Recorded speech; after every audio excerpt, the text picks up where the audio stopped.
Bag আপনাদের সবাইকে স্বাগত জানাচ্ছি। আমি রাসেল। আশা করছি আপনারা সবাই ভালো আছেন, ভালোর দলে আছেন। চলছে বিজয়ের মাস ডিসেম্বর, আর আমরা আবারও হাজির হয়ে গেলাম আপনাদের সামনে নতুন একটা এপিসোড নিয়ে। আশা করছি আপনারা সবাই প্রথম থেকে শেষ পর্যন্ত আমাদের সঙ্গে থাকবেন। যারা শুনছেন আমাদেরকে, তারা অনুগ্রহ করে আমাদের ইউটিউব চ্যানেলটি সাবস্ক্রাইব করবেন এবং আমাদেরকে সাপোর্ট করবেন।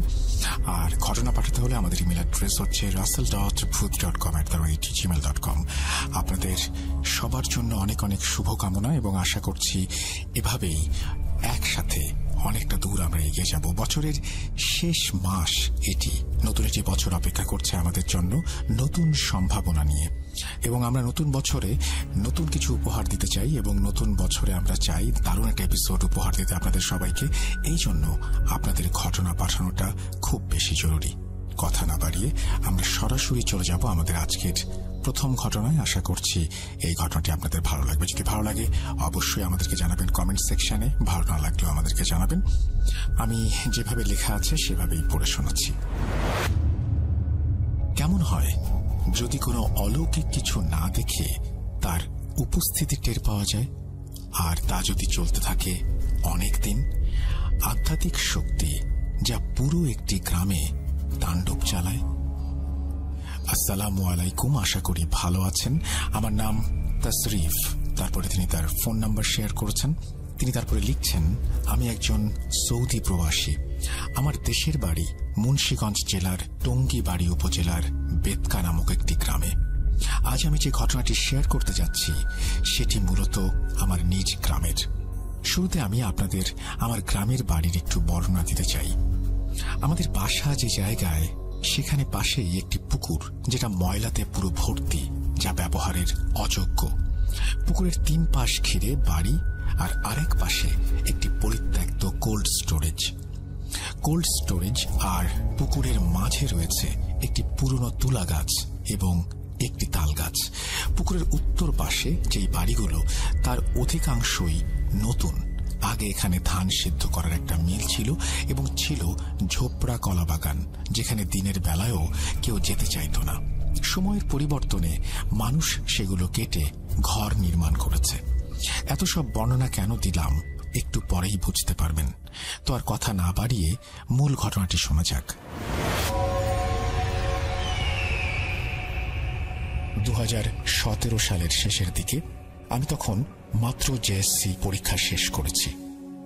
হঠাৎ একদিন দুপুরে শুনতে পাই পাশের বাসার একজনকে নাকি জিনে আসর করেছে। কথাটি শুনে সাথে সাথে আমি সেখানে যাই। যে দেখি যার উপর জিন ভর করেছে তিনি সম্পর্কে আমার দাদি হন। তার কাছে যেতেই বুঝতে পারি তার আচরণ স্বাভাবিক না। তাকে আমার যেমনটা দেখে অভ্যস্ত, আজ তিনি তার পুরো বিপরীত। আমি তার থেকে একটু দূরে দাঁড়িয়ে বাকিদের মতো দেখছিলাম। তিনি বাঁশের তৈরি একটি টুলে বসেছিলেন, যাকে গ্রামের ভাষায় মোড়া বলে, তবে তিনি সেটাকে উল্টো করে বসেছিলেন। হঠাৎ তিনি বসা থেকে উঠে রান্নাঘরে গিয়ে একটি ভাতের পাত্র নিয়ে আসেন, যেখানে প্রায় 5 জনের জন্য ভাত রান্না করা ছিল। সাথে ছিল কোনো এক মাছের বিশাল এক মাথা। দেখতে দেখতে সেই দাদি মাত্র 5 থেকে 6 মিনিটেই সমস্ত ভাত খেয়ে মাছের পুরো মাথাটা তার মুখে পুরে গিলে ফেললেন। সেটা দেখে উপস্থিত সবাই অবাক হয়ে যায়। খাওয়া শেষে তিনি আমার দিকে তাকিয়ে হঠাৎ বলে উঠলেন, কিরে, ভয় পাচ্ছিস? ভয় পাচ্ছিস কেন? কাছে আয়। তুই তো আগে আমার ওইখানে প্রায় যেতি, কিন্তু এখন যাস না। গাছগুলো কেটে ফেলাতে যাস না বুঝি? এই কথা বলেই তিনি কান্না করতে লাগলেন। আর ওনার এই অবস্থা দেখে ওনার ছেলে কোথা থেকে যেন এক কবিরাজকে নিয়ে আসেন। অতঃপর কবিরাজ তার কিছু রিচুয়াল শেষে ওই জিনটির সাথে কথা বলতে শুরু করেন। কথা বলার এক পর্যায়ে দাদিকে ধরার কারণ জিজ্ঞেস করলে জিনটি বলে, আমি ওর বাসার সামনে দিয়ে যাচ্ছিলাম, ও মাছ ধুয়ে পানি আমার গায়ে ছুঁড়ে মেরেছে, তাই আমি ওকে ধরেছি। এখন তোরা যাই করিস না কেন, আমি ওকে ছাড়ব না। এ কথা বলে জিনটি হাসতে লাগলো। কবিরাজ যখন তার চিকিৎসা করছিলেন, তখন পাশের বাড়ির আরেকজন মহিলা একদম সামনে যেয়ে বসে পড়ে। কবিরাজ সরে যেতে বলা সত্ত্বেও সে ওখান থেকে সরতে রাজি হয় না। কবিরাজ তার উপর বিরক্ত হয়ে নিজের কাজে মনোযোগ দেয় এবং জিনটিকে তাড়াতে সক্ষম হয়। তবে জিনটি যাওয়ার সময় বলে যায় সে আবার আসবে। কি ভাবছেন? ঘটনা এখানে শেষ? ঘটনা তো কেবলমাত্র শুরু। ঠিক তার পরের দিন সকালে ঘুম থেকে ওঠার পরে শুনতে পাই আবারও নাকি কাকে জিনে আসর করেছে।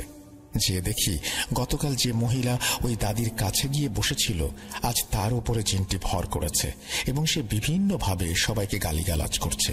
সে বলছে, তোরা আমার বাসা নষ্ট করছিস, সময় আছে, চলে যা। তার এই পাগলামি চলাকালীন তার বাড়ির পাশে থাকা ধলেশ্বরী নদী দিয়ে একটি ট্রলার যাচ্ছিল, যেই ট্রলারে লাউড স্পিকারে কোরআন তেলাওয়াত প্লে করা হচ্ছিল। কোরআন তেলাওয়াত শুনে সে যেন নিজের শরীরটাকে দুমড়ে মুচড়ে ফেলছিল। এই ঘটনা দেখার পর আবার সেই কবিরাজকে ডাকা হয়। কবিরাজ সে সময়ে আমাদের বেতকা বাজারে ছিলেন, যা আমাদের বাসা থেকে 5 থেকে 7 মিনিটের দূরত্বে অবস্থিত, তাই তার আসতে বেশি সময় লাগেনি। কবিরাজ তার বাড়ির উঠোনে প্রবেশ করতেই সে মানে ওই মহিলা তার খাট থেকে এক লাফে নেমে তার খাটের নিচে থাকা একটা বটি নিয়ে বাইরে ছুঁড়ে মারে, যেটিতে অল্পের জন্য কবিরাজ বেঁচে যায়। অথচ ঘরে উপস্থিত কেউ কবিরাজ এসেছে তা দেখেনি। তাহলে উনি কিভাবে বুঝলো তা আমরা কেউ বুঝতে পারিনি। কবিরাজকে দেখার পরে সে কবিরাজকে উদ্দেশ্য করে বলতে লাগলো, তুই আবার এসেছিস? তোকে বলেছিলাম আমার দাবি পূরণ না হওয়া পর্যন্ত আমি যাব না, আমার বলি চাই। এই কথা বলে সে বিকট শব্দে হাসতে শুরু করলো। অবশেষে কবিরাজ আবার তার রিচুয়াল শুরু করে এবং সে জিনটিকে তার পরিচয় জিজ্ঞেস করে। জিনটি বলতে শুরু করে, আমি আমার পরিবারের সাথে ছোটবেলা থেকেই এখানে থাকি, কোনোদিন কারো ক্ষতি করিনি। যখন এখানে কলাবাগান ছিল তখন আমার পুরো পরিবার এখানে ছিল। তোরা এই কলাবাগান কেটে ফেলেছিস, যার ফলে আমার পরিবার এখান থেকে চলে গেছে, শুধু আমি আমার বোন থেকে গেছি। তারপরে সে পাশে থাকা তাল গাছটি দেখিয়ে বলে, এইখানে আমি থাকি, তোরা এই গাছের নিচে ঘর বানিয়ে আমার ঘর নষ্ট করেছিস, তাই আমি তোদেরকে এখানে থাকতে দেব না। কবিরাজের সাথে কথা বলার এক পর্যায়ে কবিরাজ তাকে যেতে বলে, কিন্তু জিনটি বলে, আমি যাব, তবে আমার একটি শর্ত আছে, আমাকে একটি কালো রঙের প্রাপ্তবয়স্ক ষাঁড় গরু দিতে হবে, তাহলে আমি চলে যাব। তার এই কথা শুনে কবিরাজ তাকে বলে, এই মহিলা খুবই গরিব, একটি গরু তো দূরের কথা, একটি ছাগল দেওয়ার মতো সামর্থ্য পর্যন্ত নেই, তার পক্ষে কিছু দেওয়া সম্ভব না, তুই চলে যা, নয়তো তোকে বোতলবন্দি করা হবে। এই কথা বলে কবিরাজ তার মন্ত্র পড়তে শুরু করে এবং জিনটিকে এবারও তাড়াতে সক্ষম হয়। তবে জিনটি যাওয়ার আগে বলে যায় তার দাবি সে পূরণ করবেই, কেউ তাকে আটকাতে পারবে না। জিনটির মুখে এই কথা শুনে কবিরাজ বেশ চিন্তিত হয়ে পড়ে এবং সবাইকে সাবধানে থাকতে বলে সে চলে যায়। এই ঘটনার পরের দিন রাতে ঘটে আরেকটি মর্মান্তিক ঘটনা। আমার পাশের বাড়ির এক চাচি মধ্যরাতে ওয়াশরুমে যেতে চান এবং ওয়াশরুমে গিয়ে তিনি চিৎকার দিয়ে অজ্ঞান হয়ে যান। তাকে সেখান থেকে উদ্ধার করে ঘরে নিয়ে তার অজ্ঞান হয়ে যাওয়ার কারণ জিজ্ঞেস করলে তিনি বলেন, আমি ঘর থেকে বের হয়েছি বাথরুমে যাওয়ার জন্য, ঠিক তখনই আমার নজর পড়ে পুকুর পাড়ে। আমি দেখি একটি মহিলা আর তার পাশে একটি কালো রঙের গরু, আর মহিলাটি গরুর দড়ি ধরে রেখেছেন। আমি প্রথমে ভেবেছিলাম হয়তো চোর হবে, পরে ভালো করে লক্ষ্য করে দেখি মহিলাটি স্বাভাবিকের চাইতে অনেক লম্বা, গায়ে একটি ছেঁড়া কাপড় জড়ানো এবং ভীষণ দুর্গন্ধ ছড়াচ্ছিল সেই মহিলা। আমি আরো লক্ষ্য করি মহিলাটি যেখানে দাঁড়িয়ে ছিল সেখানে মানুষ তো দূরের কথা, একটি ছোট কুকুর দাঁড়ালেও পুকুরের ময়লাতে ঢুকে যাবে। তারপরে আমার আর কিছু মনে নেই। এই ঘটনার পরের দিনই অপেক্ষা করছিল আসল চমক। পরদিন সকালে ঘুম থেকে ওঠার পরে শুনতে পাই ওই পুকুর সংলগ্ন একটি গোয়াল ঘরে রাখা একটি কালো ষাঁড় গরু মারা গেছে, অথচ মালিকের কথা অনুযায়ী গরু সম্পূর্ণ সুস্থ ছিল। আরেকটি অবাক করা বিষয় হল গরুটি সম্পূর্ণ অক্ষত ছিল। এই ঘটনার পরে ওই কবিরাজকে আবার ডাকা হয়। পরে সে এবং তার সহকারী মিলে কয়েকটি বাড়ি বন্ধ করে দেয়, যেটা ছিল সবচেয়ে বড় ভুল। এই ঘটনার পরে প্রায় 7 থেকে 8 মাস সব স্বাভাবিকভাবে চলছিল। তবে বিপত্তি সৃষ্টি হয় পুকুরের পাড় ঘেঁষা তুলা গাছের ডাল কাটার পরে। গাছের ডাল কাটার পরের দিন গাছের থেকে 20 মিটারের মধ্যে থাকা একটি বাড়ির একটি মেয়েকে জিন আসর করে। হঠাৎ সুস্থ স্বাভাবিক একটি মেয়ে পাগলামি শুরু করে এবং তার নাক মুখ দিয়ে রক্ত বের হওয়া শুরু হয়। তার এই অবস্থা দেখে তাকে দ্রুত হাসপাতালে নেওয়া হয়। সেখানে কয়েকদিন রাখলেও তেমন কোনো লাভ হয়নি। তাই তাকে পরে বাসায় নিয়ে আসা হয়। তার অবস্থা বেগতিক দেখে তার মা ওই কবিরাজকে ডাকেন, যে ওই দুজনকে চিকিৎসা করেছিলেন। কবিরাজ আসার পরে কবিরাজ তার সাথে কথা বলতে শুরু করে। বলছেন, কবিরাজ, তুই আবার এসেছিস? তুই তো পাওনা নিয়ে গেলি, তাহলে আবার এই নির্দোষ মেয়েটাকে কেন কষ্ট দিচ্ছিস? তোকে 2 বার ছেড়ে দেওয়া হয়েছে, এইবার তোকে বোতলবন্দি করব। কবিরাজের এই কথা শুনে ভেতরে থাকা জিনটি বলতে শুরু করে, কবিরাজ, ভুল করছিস। তুই যাকে ভাবছিস আমি সে না। ও তো আমার বোন ছিল, যাকে তুই 2 বার কষ্ট দিয়েছিস, যার ফলে সে এখান থেকে চলে গেছে। আমিও ভেবেছিলাম চলে যাব, কিন্তু তুই সবচেয়ে বড় ভুল করেছিস এই বাড়িটি বন্ধ করে। তুই যখন এই বাড়িটি বন্ধ করেছিস, তখন আমি এই বাড়ির ভেতরে বন্দী হয়ে যাই, তাই কোথাও বেরোতে পারিনি। তাই আমি এই মেয়েটিকে ধরেছি। এই কথা বলে জিনটি চিৎকার করতে শুরু করে। অবশেষে কবিরাজ পুনরায় তার রিচুয়াল শুরু করে এবং জিনটিকে তাড়াতে সক্ষম হয় এবং বাড়িটি ভালোভাবে বন্ধ করে দেয়। এই ছিল ঘটনা। জানি না কতটা ভয়ঙ্কর, তবে এই ঘটনাটি 100% সত্যি। ঘটনার সত্যতা যাচাই করার জন্য আপনারা চাইলে আমার গ্রামে যোগাযোগ করতে পারেন। ওপরে সঠিক ঠিকানা দেয়া আছে। যদি আমার এই ঘটনাটি সিলেক্টেড হয়, তাহলে অবশ্যই আমাকে জানাবেন। আমার আম্মার কাছে এমন আরো অনেক বড় ঘটনা আছে, যেগুলো আমি লিখে পাঠাবো। ধন্যবাদ রাসেল ভাইকে পুরো ঘটনাটি পড়ে শোনানোর জন্য। তো এই ছিল ঘটনা। আশা করছি এই ঘটনাটি আপনাদের ভালো লেগেছে। যদি ভালো লাগে অবশ্যই আমাদের জানাবেন। আমি আশা করব যে আজকে আমাদের যে এপিসোডটি, সেই এপিসোডের প্রথম থেকে শেষ পর্যন্ত আপনারা থাকবেন। কথা না বাড়িয়ে আমরা সরাসরি চলে যাচ্ছি আমাদের পরের ঘটনায়।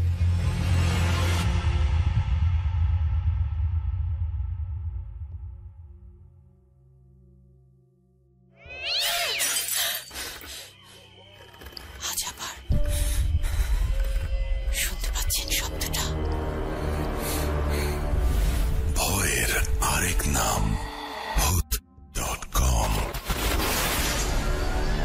with Russell। Welcome back. Audio clip যদি ভালো হয় আপনাদের প্রশংসা পাই, যদি খারাপ হয় তাহলে আপনাদের অনেক কি বলবো, যে গালমন্দ শুনি। কিন্তু অডিও ক্লিপ চালাতেই হবে। সবগুলো ঘটনা যদি একইভাবে শুধু আমিই পড়ে যাই তাহলে তো হয় না। এই জন্য আপনাদেরকে হাত জোর করে অনুরোধ করছি, সামনে নতুন একটা বছর শুরু হচ্ছে। এই বছরেরও একদম শেষের দিকে আপনারা দয়া করে, অনুগ্রহ করে যদি ভালো কিছু অডিও ক্লিপ আমাদের পাঠাতেন, যারা বলতে ভালো পারেন তারা যদি পাঠাতেন, আমরা সেটা খুবই আপনাদের অ্যাপ্রিশিয়েট করতাম। বিশেষ করে দেশের বাইরে যারা থাকেন, আমাদের ভাই বোনেরা আছেন যারা বাংলা ভাষায় কথা বলেন এবং বাংলা ভালো বলতে পারেন, গুছিয়ে বলতে পারেন, তারা কেন পাঠাচ্ছেন না অডিও ক্লিপ? আমি তো এটাই বুঝতে পারি না। আমাদের রাজশাহী থেকে প্রচুর ঘটনা আসে আমরা জানি, খুলনা থেকে প্রচুর ঘটনা আসে আমরা জানি, ঢাকা থেকে প্রচুর ঘটনা আসে আমরা জানি। আপনারা প্লিজ অডিও ক্লিপ পাঠান।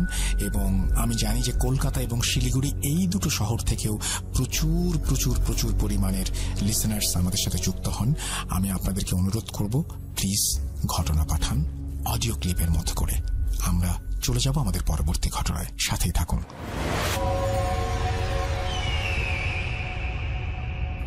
বিসমিল্লাহির রহমানির রহিম। সবাইকে সালাম দিয়ে শুরু করছি। আসসালামু আলাইকুম। আমি আশরাফুল টাঙ্গাইল থেকে। আশা করছি রাসেল ভাই আপনি অনেক ভালো আছেন এবং ভালোর দলেই আছেন। আমি ভূত.com এর একজন নিয়মিত শ্রোতা। প্রায় অনেক দিন যাবৎ আমি ভূত.com এর সাথে আছি। তো কথা না বাড়িয়ে আজকে আমি আমার মূল ঘটনায় চলে যাচ্ছি। মূলত সালটা ছিল 2021। কোভিডের কারণে পৃথিবীতে ভয়াবহ একটি বিপর্যয় চলছিল। 2021 নভেম্বরের দিকে প্রায় পুরো পৃথিবী যখন শিথিল হচ্ছিল, করোনা মহামারী সব শিথিল হচ্ছিল, তখন আমাদের এসএসসি পরীক্ষা অনেকদিন পিছিয়ে নভেম্বরে নেওয়া হয়। তো যথারীতি নভেম্বরে আমরা শর্ট সাবজেক্ট অথবা 3 সাবজেক্টে পরীক্ষা হয়। যথারীতি নভেম্বরের 22 তারিখ আমাদের পরীক্ষা শেষ। পরীক্ষার পর প্রায় অবসর সময় পাই 3-4 মাসের মতন। কোনো কাজকর্ম না থাকায় অবসর সময় তখন কি করব বুঝতে পারছিলাম না, ঘোরাফেরার ভিতরে চলছিল। তো তখন আমার এক বন্ধু বাপ্পি আমাকে এসে বলল, শীতের শুরু, নদীতে পানি খুব কম, চল আজ রাতে আমরা ফচকা নিয়ে মাছ ধরতে বের হই। যেটাকে অনেকে ফলা বলে থাকেন, আমাদের এখানকার ভাষায় যাকে ফচকা বলা হয়। যাই হোক, আমার মাছ ধরার খুব শখ ছিল অনেক ছোট থেকেই, সেই কারণে ওই দিন আর ওকে না করতে পারিনি। ও বলল, তাহলে রাত 10টায়, কিন্তু রাত 10টায় আমি তোকে ডাকতে আসবো, লাইট টাচ করে রাখিস। হ্যাঁ, আমি হ্যাঁ সুযোগ উত্তর দিয়ে বললাম আচ্ছা। বাপ্পি আবার বলল, রাত 10টায় কিন্তু। তারপর আমি যথারীতি চার্জার দিয়ে টর্চ লাইটটি চার্জ করে নেই। ধীরে ধীরে রাতের খাবার শেষ করে আমি আমার ঘরে চলে আছি। বলে রাখা ভালো, আমি তখন আলাদা ঘরে শুতাম, আলাদা রুমে না, আলাদা ঘরে শুতাম। যাই হোক, বাহিরে হালকা হালকা একটু একটু শীত। যেহেতু আমার মাছ ধরার খুব শখ, ওই শীত খুব একটা আমার গায়ে লাগলো না। আমি অপেক্ষা করতে লাগলাম বাপ্পির জন্য, কিন্তু রাত 10টা পেরিয়ে প্রায় 10:30 বাজে। তখন আমি বাপ্পিকে ফোন দিলে আশ্চর্যজনক ভাবে ওর ফোন আমি বন্ধ পাই। ওকে ফোনে না পেয়ে আমার একটু রাগই হচ্ছিল বটে, যে আমাকে বলল এখন ওর ফোন বন্ধ। আচ্ছা, যাই হোক, আমি শুয়ে পড়তে যাব, ওই সময় আমার দরজায় একজন কড়া নাড়ল। 2বার কড়া নেড়ে একটু মৃদু কণ্ঠে আমাকে বলল, আশরাফুল, বলে রাখা ভালো, আমি রাত করে মাছ ধরতে যাই, এটা আমার পরিবার পছন্দ করতো না। তাই আমি ওকে বলেছিলাম যে বাড়িতে এসে বেশি ডাকাটাকি করার দরকার নেই, 2-1টা ডাক দিলেই হবে। আমার কথা মতো বাপ্পি এসে একটু মোটা আওয়াজে করে বলল, আশরাফুল, এই বলে 2বার দরজায় ধাক্কা দিল। আসলে গ্রামে একটি কথা প্রচলন আছে যে টিন ডাকে নিচে ডাকিলে দরজা খুলতে হয় না। কিন্তু আমি যেহেতু ওকে বলেছিলাম বেশি ডাকাডাকি না করতে, তাই আমি দরজা খুলে বললাম, আরে বাপ্পি, এত দেরি করলি যে, তোকে ফোনে পাচ্ছি না কেন? ও হালকা আওয়াজ দিয়ে বলল, বেশি রাতে ভালো মাছ পাওয়া যায়, তাই একটু দেরি হয়েছে, এখন চল যাই। যেহেতু রাতের বেলা, আমি তাই আমার সাথে করে একটি ম্যাচ লাইট নিয়ে যেতাম সব সময়। তো ওই দিন আমাকে বাপ্পি বলতেছে যে আমার কাছে আছে, তোর নেওয়ার দরকার নেই, তোরটা রেখে দে। আমার কাছে অবাক লাগলেও ম্যাচ রেখে দিয়ে বাপ্পির সাথে বেরিয়ে পড়ি। বেরিয়ে গ্রামের মেঠো পথ ধরে হাঁটতে হাঁটতে চলে যাই নদীর কাছে। সেই নদীটার নাম হচ্ছিল লাঙ্গুলা নদী বলে, যেটাকে নদীর কাছে যখন পৌঁছালাম তখন চারিপাশটা কেমন ভারী ভারী অনুভব হলো। খুব অন্ধকার, হালকা হালকা কুয়াশা পড়েছে, গা ছমছমে একটা পরিবেশের মতন ওইরকম। তো পরিবেশের অতটা তোয়াক্কা না করে নদীতে নেমে পড়লাম। নদীতে নামতেই শরীরটা কেমন নাড়া দিয়ে উঠল। বিশ্বাস করেন রাসেল ভাই, নদীতে প্রায় 30 মিনিটের মতন খোঁজাখুঁজি করেও কোনো মাছ পাচ্ছি না। তখন বাপ্পি পেছনে আমাকে বলল, এদিকে মাছ নেই, চল দয়ের ওদিকে যাই। বলে রাখা ভালো, বাপ্পি যেদিকে আমাকে যেতে বলছিল সচরাচর দিনের বেলা তো মানুষ ওদিকে যেত না। জায়গাটা ছিল অন্ধকার, গাছপালা লতা পাতাতে ভর্তি, এবং তার পাশেই ছিল একটি শ্মশান ঘাট। আশেপাশে প্রায় বাড়িঘর নেই বললেই চলে, শুধু শ্মশান ঘাটে একটি ঘর আছে, তাও ওইখানে মরা পড়ানোর সময় হয়তো বা কেউ থাকে বা কেউ থাকে না। ওইখানে সচরাচর মরা পড়ানোর কাঠখড় এসবই রাখা হয়। বুঝতেই পারছেন কিরকম একটা গা ছমছমে পরিবেশ। আশেপাশে বাড়িঘর তেমন নেই, পাশে শ্মশান ঘাট এবং জঙ্গল। যাই হোক, বয়স তখন প্রায় 18 বছর। শরীরের রক্ত ছিল গরম টকবগে। তো তোয়াক্কা না করে বললাম, চল ওদিকে যাই। নদী ধরে হেঁটে যাচ্ছি, প্রায় 10 মিনিট হেঁটে গিয়ে পৌঁছালাম সেখানে। অবাক করা বিষয়, সেখানে যেতে আমার চোখে পড়ে অনেক মাছ, তবে মাছগুলো তুলনামূলক ছিল ছোট। বাপ্পি চলে যায় শ্মশান ঘাটের দিকে, ওদিকে তুলনামূলক একটু পানি বেশি, ওদিকে একটু মাছ বড়তা পাওয়া যাচ্ছে হয়তো। সেই দিকে প্রায় কোমর পর্যন্ত পানি ছিল। ও আমাকে বলে, এদিকে আয়, বড় বড় মাছ আছে। আমি একটু এগিয়ে কোমর পানিতে যেতেই দেখলাম আমি যত ওর দিকে যাই ও ততই বেশি পানিতে নামতে থাকে। মানে ধীরে ধীরে একদম শ্মশানের পাশে গিয়ে আমার একটু ভয় হতে থাকলো। আমি কম পানিতে চলে আসলাম এদিকে। বাপ্পি এত মাছ পাচ্ছিল, আমি লোভ সামলাতে না পেরে ওদিকে যেতে চাইলাম, কেননা রাত্রির বেলা মাছ শিকার এসেছি, যদি মাছই না পাই তাহলে কেমন না সেখানে। সে কারণে আমি বললাম না থাক, যাই ওদিকে, কি হবে, দুজনই তো আছি, সমস্যা নেই। তখন মানে ওদিকে গেলাম। ওদিকে গিয়ে মানে প্রথমেই একটি অনেক বড় একটি মাছ দেখতে পেলাম। হ্যাঁ, মাছের গায়ে যখনই আমি ফলা দিয়ে একটি আঘাত করেছি, মানে মাছটি নড়া দিয়ে উঠলো। মানে মাছের গায়ে এত শক্তি ছিল যে আমি ফলাটাকে ধরে রাখতে পারলাম না, মানে ফলাটা নিয়ে একদম চলে গেল। মানে তখন হুট করে আমার হাত থেকে টর্চ লাইটটা পড়ে যায়, মানে অস্বাভাবিকভাবে টর্চ লাইটটা পড়ে যায়। আমি ডুব দিয়ে লাইটটি খোঁজার চেষ্টা করলাম, লাইটটি ছিল ওয়াটারপ্রুফ। হ্যাঁ, তো আমি লাইটটি আর খুঁজে পেলাম না। তখন উঠে দেখি মানে লাইটটা আর খুঁজে পেলাম না। যখন আমি পানি থেকে আমার মাথাটি উঠাই তখন দেখি যে পাপ্পি আর ওখানে নেই। আমি ভাবলাম হয়তো লাইট বন্ধ করে আমাকে ভয় দেখাচ্ছে। আমি ওকে কয়েকবার ডাকাডাকি করলাম, বাপ্পি বাপ্পি তুই কোথায়, আমার ভয় লাগছে তো। মানে ভেবে দেখুন, আশেপাশে আমার কেউ নেই, অন্ধকার পরিবেশ, আমি আছি প্রায় নদীর মাঝখানে, বুক পর্যন্ত পানি। মানে এমন একটা সময়, পাশে শ্মশান ঘাট, বুঝতেই পারছেন কিরকম একটা ভয়ানক পরিস্থিতি। তো আমি তখন ভয়ে, মানে যখন আমি বাপ্পির কোনো পাত্তা পাচ্ছিলাম না, তখন আমি ভয়ে হুট করেই মানে পাড়ে উঠে আসার চেষ্টা করি। মানে তখন কেউ বা কারা বা কোন একটা শক্তি আমার পা ধরে টেনে আর কি পানির দিকে নিয়ে যেতে শুরু করে। মানে এমন একটা শক্তি যে আমার তখন শরীরে কোনো প্রকার মানে শক্তি ছিল না, আমার পুরো শরীর অসাড় হয়ে গিয়েছিল। মানে খুবই একটা খারাপ অবস্থা। যখন আমাকে নদীর মাঝখানে একদম মানে গভীর পয়েন্ট, মানে মাঝের ওইদিকে তো এদিকে একটু কম, ওদিকে একদম গভীর, যেখানে দাও সেখানে পানি কখনো শুকায় না, বলে রাখা ভালো। ওখানে আজ পর্যন্ত অনেকে চেষ্টা করেছে মানে মানে পানি শুকিয়ে মাছ ধরার, অনেকে অনেক মেশিন বসিয়েছে, কিন্তু সেখানে মানে কোনো কিছু করতে পারেনি, সেখানে পানি শুকায় না। হ্যাঁ, মানে মেশিন বসিয়ে পানি তুলে ফেলে এবং তার একটু পরে দেখা যাচ্ছে যে পানি ভরে যায়। হ্যাঁ, তো তখন মানে একটা ভারী ভারী একটা গলার আওয়াজে আমাকে বলতেছে যে আজকেই তোর শেষ দিন, আমরা তোকে আমাদের দুনিয়া নিয়ে যাব। খুব শখ না তোর মাছ ধরার?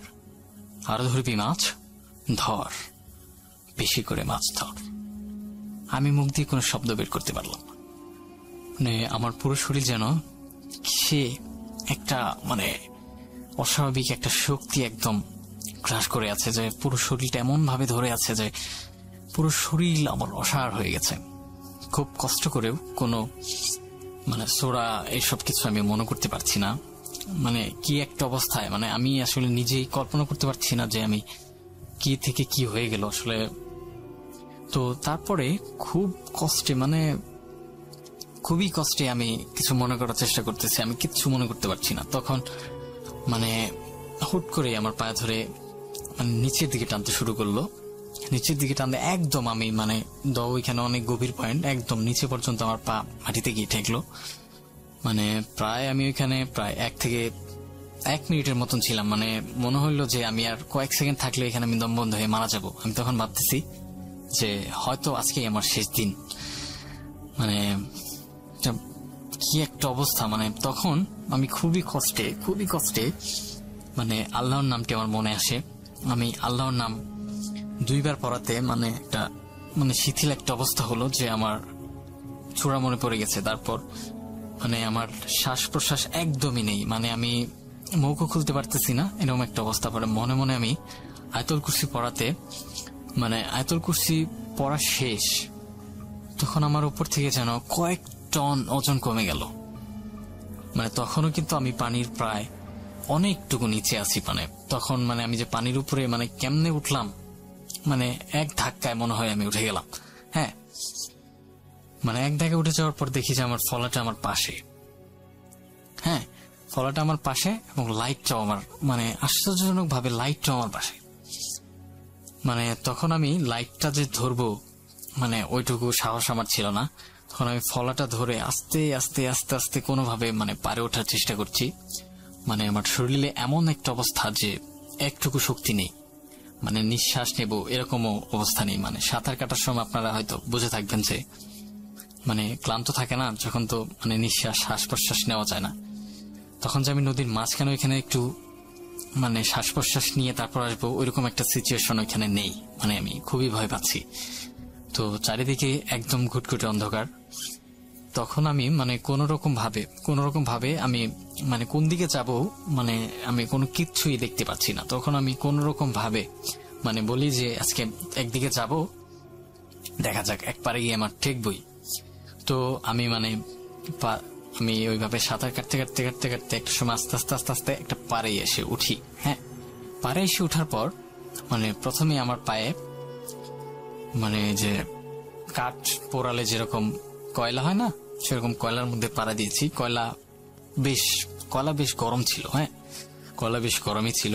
তো পাশেই মানে আমার পায়ের সাথে লেগে মানে একটি মাটির কলস ভেঙে যাওয়ার শব্দ পেলাম। হ্যাঁ, পাশে ছিল মনে হয় কয়েকটা পয়সার, ওইটার ভিতরে ছিল হয়তো।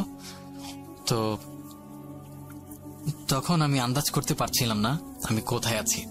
মানে তখন আমার মনে হলো আমার হাতে ঘড়ি আছে। তো আমি ঘড়ির লাইট অন করতেই দেখলাম ঘড়িতে প্রায় রাত 2:30 বাজে। মানে 2:30 বাজে, কি একটা অবস্থা। তখন আমি ওই কাঠ কয়লা দেখে বা আমার পায়ের সাথে লেগেছে গরম।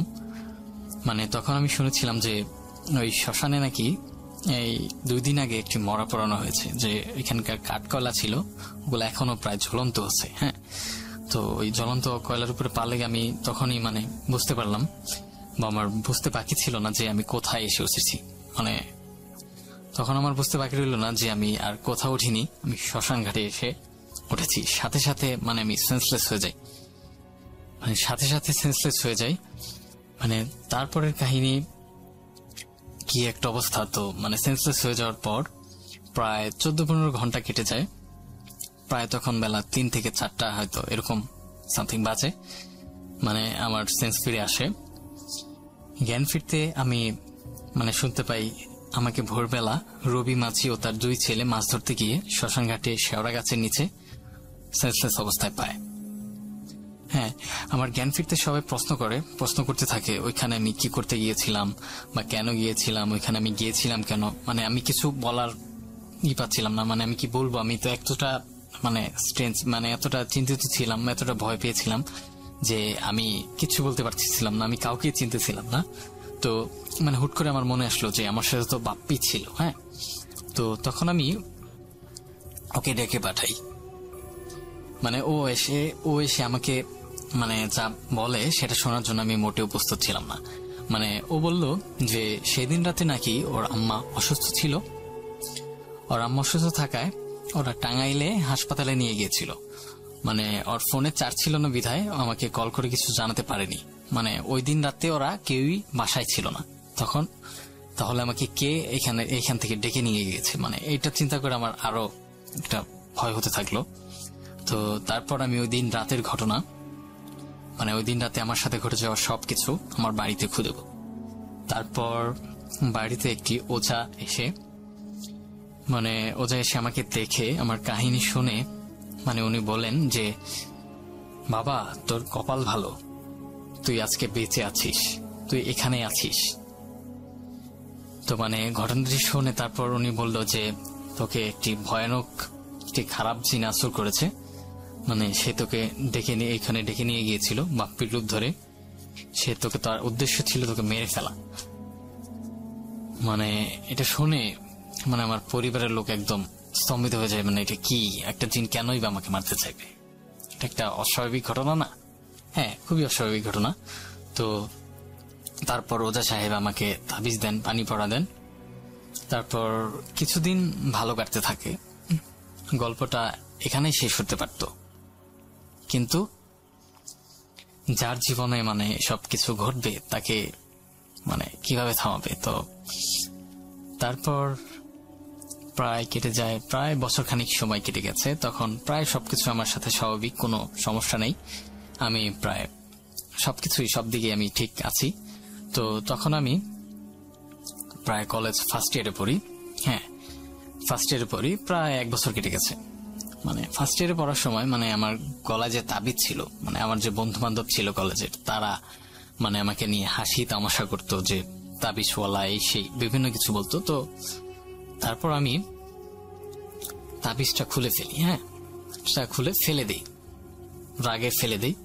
ও আরেকটা কথা ভুলে গেছে, যে আমাকে কবিরাজ সাহেব বলেছিল যে যে তুমি রাতের বেলা কেউ ডাকলে বাইরে যাবে না, বা যে জায়গায় এরকম হয়েছিল ওই জায়গায় তুমি দিনের বেলাতেও যাবে না।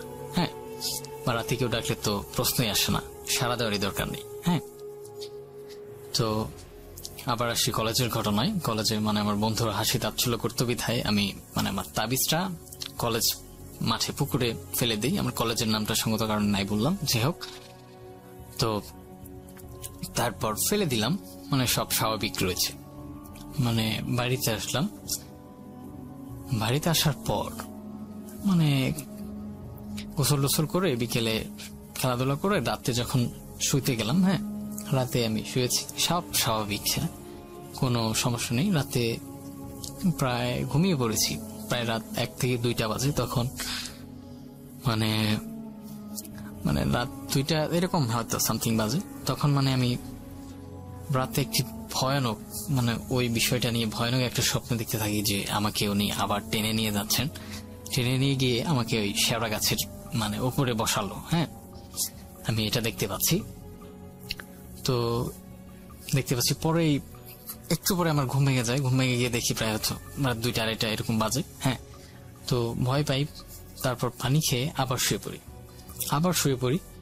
তো শুয়ে পড়ার পর আবার দেখতে পাই একই স্বপ্ন। হ্যাঁ, একই স্বপ্ন দেখতে পাই। মানে ঘটনার স্বপ্ন দেখে যখন উঠি তখন মানে ক্ষেত্রস্থ ছিল একটু আলাদা। মানে আমি ঘুম থেকে উঠে দেখি কি, যে আমি আমার বিছানায় নেই। আমার আশেপাশে মানে লতা পাতা এইসব মানে কচি গাছের যে গন্ধ আছে না, পাতা ডালের, এরকম গন্ধ পাচ্ছি। হ্যাঁ, তো পরে আমি উঠে দেখি যে আমি একটা কোনো গাছের উপরে আছি। হ্যাঁ, গাছের উপরে, আশেপাশে কেউ নেই, মানে এরকম একটা অবস্থা।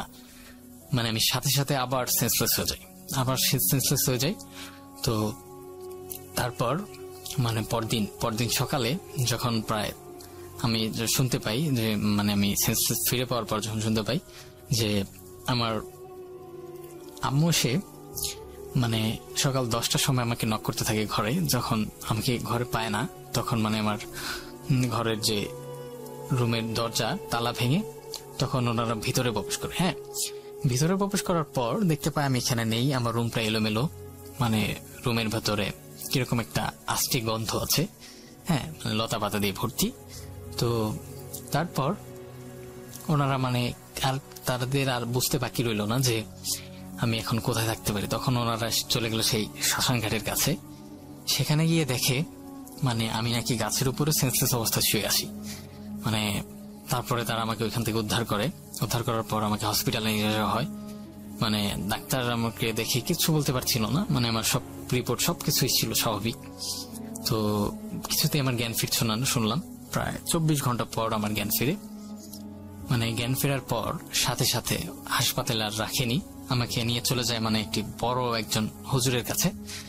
পরে হুজুর আমাকে দেখেই সবকিছু অনর্গল বলতে থাকে যে এই কাহিনী তো কিছু, তুমি ওই দিন একটা তাবিজ ফেলে দিয়েছিলা, তো তারপরেই তার আবার তোমার কাছে এসেছে। তো এটা শুনে আমি অনেক ভয় পাই। মানে আমার বাড়ির সবাই অনেক করতে থাকে যে আমি তাবিজটা কেন ফেললাম, মানে আমারও হয় যে আমি কেন ফেললাম তাবিজটা। তো তারপর উনি আমাকে যাবতীয় বললো যে ওই দিকে তো ভুলেও যাবে না কখনো, বা আমি একটা তাবিজ তোমাকে এখানে বেঁধে দিচ্ছি, জীবনে কখনো এটা খোলা যাবে না। পানি পড়া খাবে এবং রাতে প্রতিদিন আয়াতুল কুরসি পড়ে তারপর ঘুমাবে। তো এখন আমি রাসেল ভাই, আমার এইচএসসি এক্সাম শেষ হয়েছে, মানে ভাবলাম যে অবসর সময় এখন এই গল্পটা আপনাদের পরে মানে শোনানো দরকার, সেই কারণে আমি শেয়ার করলাম। এখন আমি স্বাভাবিক আছি, জানি না আগামীতে কি হবে। দোয়া করবেন আমার জন্য এবং আমার পরিবারের জন্য। ভূত.com এর সকল শ্রোতা এবং সবাইকে জানাই ধন্যবাদ আমার কথাগুলো শোনার জন্য, এবং কথার ভেতরে ভুল ত্রুটি থাকলে অবশ্যই ক্ষমা দৃষ্টিতে দেখবেন। রাসেল ভাই, আপনিও ভালো থাকবেন ইনশাআল্লাহ। আগামীতে আরো কিছু ঘটনা আমার কাছে আছে, সেগুলো আমি পাঠানোর চেষ্টা করব। আল্লাহ হাফেজ, ভালো থাকবেন, ভালো রাখবেন, খোদা হাফেজ।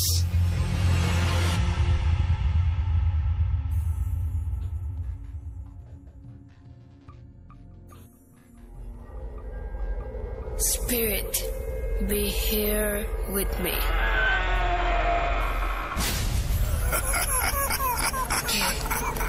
Get to me. Bhoot.com. The fear returns with Russell.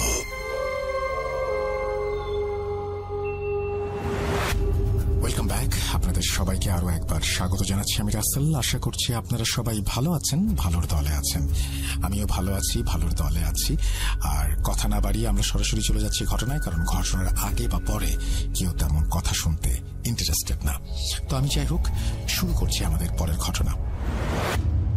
আসসালামু আলাইকুম রাসেল ভাই, আপনি সবসময় ভালো থাকেন, তাই জিজ্ঞেস করলাম না আপনি কেমন আছেন। আশা করি আল্লাহর রহমতে আপনি ভালো আছেন। আমি মোহাম্মদ তহিদুর হাসান রাকিব। আমার বাড়ি পাবনাতে, কিন্তু আমি পড়াশোনার জন্য রাজশাহীতে থাকছি। বর্তমানে বরেন্দ্র ইউনিভার্সিটিতে সিএসসি ডিপার্টমেন্টে পড়াশোনা করছি। আমি রাজশাহীতে থাকি বিধায় স্টুডিওতে গিয়ে ঘটনাটি শেয়ার করা আমার পক্ষে সম্ভব না। যদি ঘটনাটি ভালো লেগে থাকে তাহলে আপনাকে পড়ে শোনানোর জন্য অনুরোধ করছি। আগে কখনো ঘটনা লিখিনি, তাই ভুল ত্রুটি হলে ক্ষমা সুন্দর দৃষ্টিতে দেখবেন। আমি আজকে যে ঘটনাটি বলতে চাচ্ছি তা সম্পূর্ণ আমার সাথে ঘটে যাওয়া একটি ঘটনা। তো কথা না বাড়িয়ে চলুন ঘটনায় যাওয়া যাক। ঘটনাটি 7 মাস আগের। ঘটনাটি মূলত আমার আম্মুকে নিয়ে।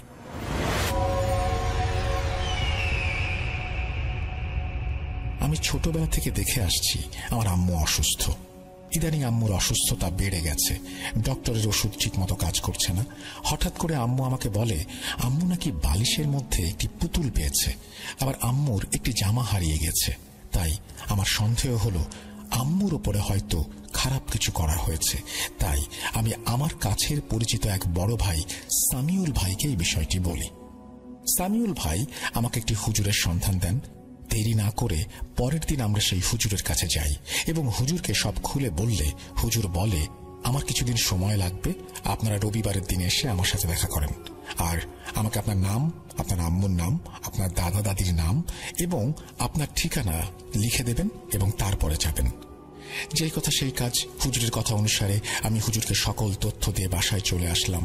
তার আগে বলে রাখি, আমি যে রুমে থাকি সে রুমে যেখানে আমি মাথা রাখি তার সাথে জানালা আছে। আমি বাড়িতে আসার পর খাওয়া দাওয়া করে পড়াশোনা শেষ করে যখন আমি ঘুমোতে যাব, ঠিক তখন কে যেন আমার জানালায় 2 বার টোকা দিল।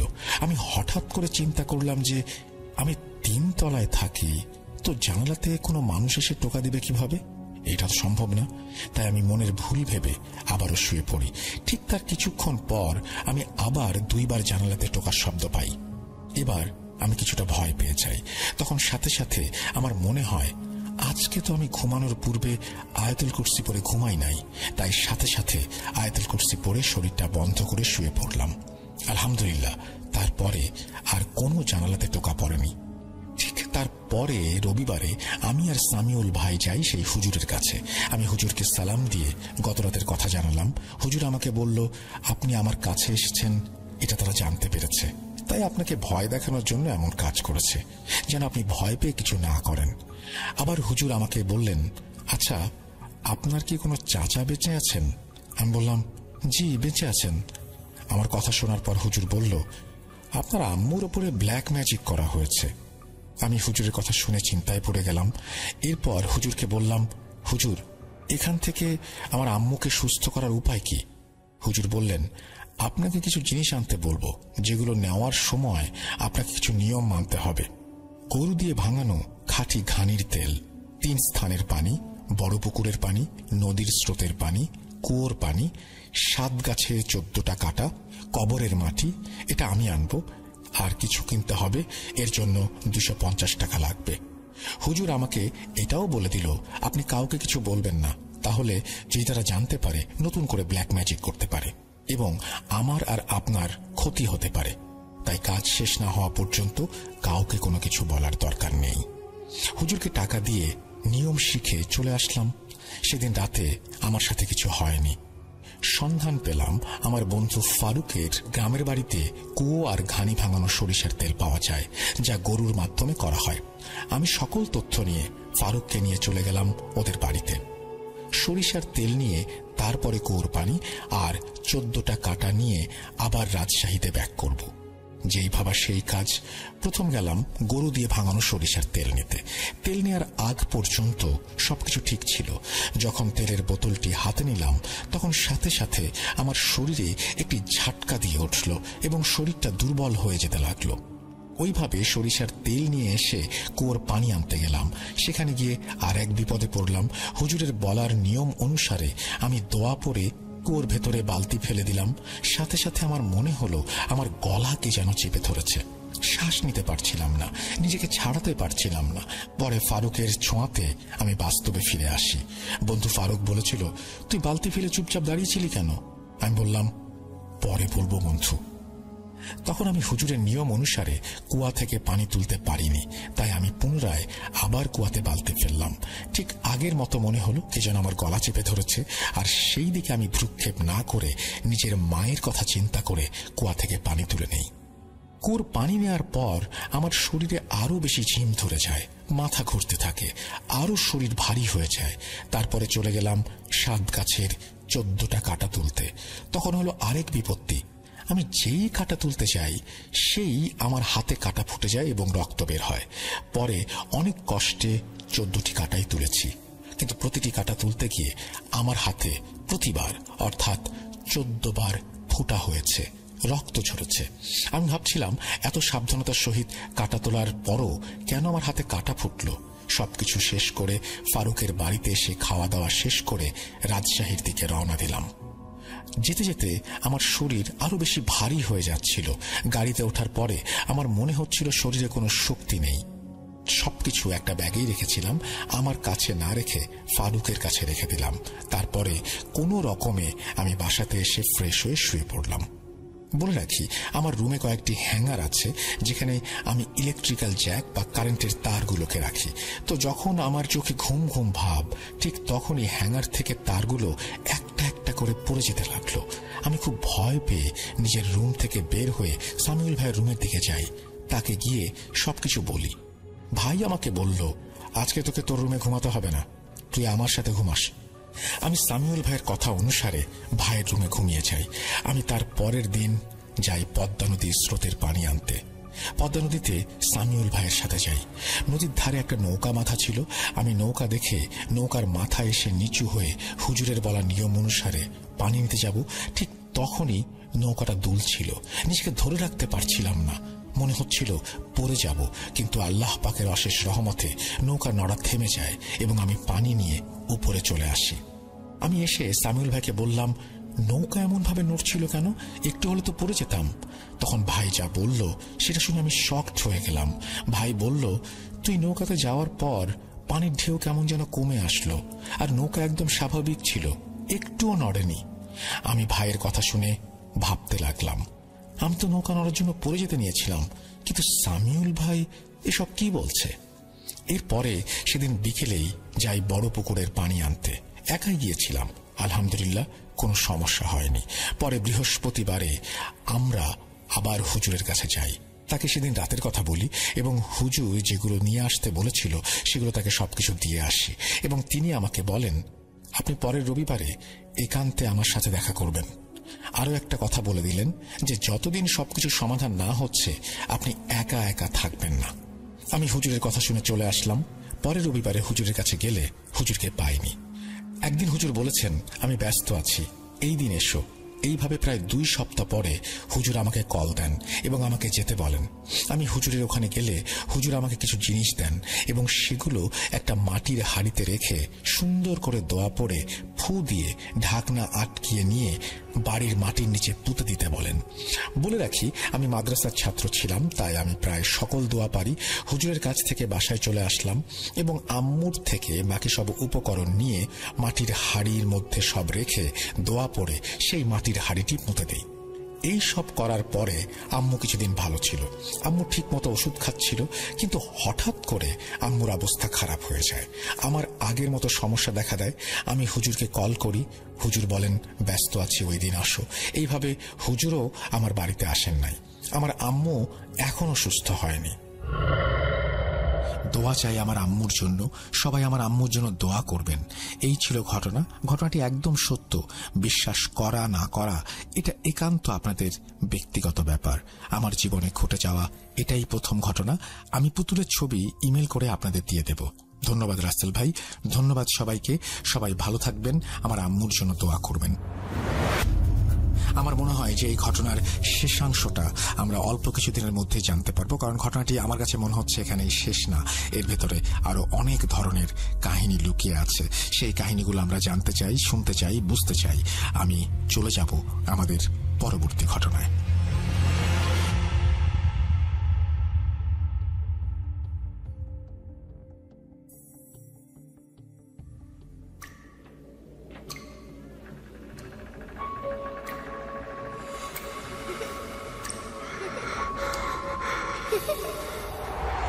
লুকোচুরি খেলবে?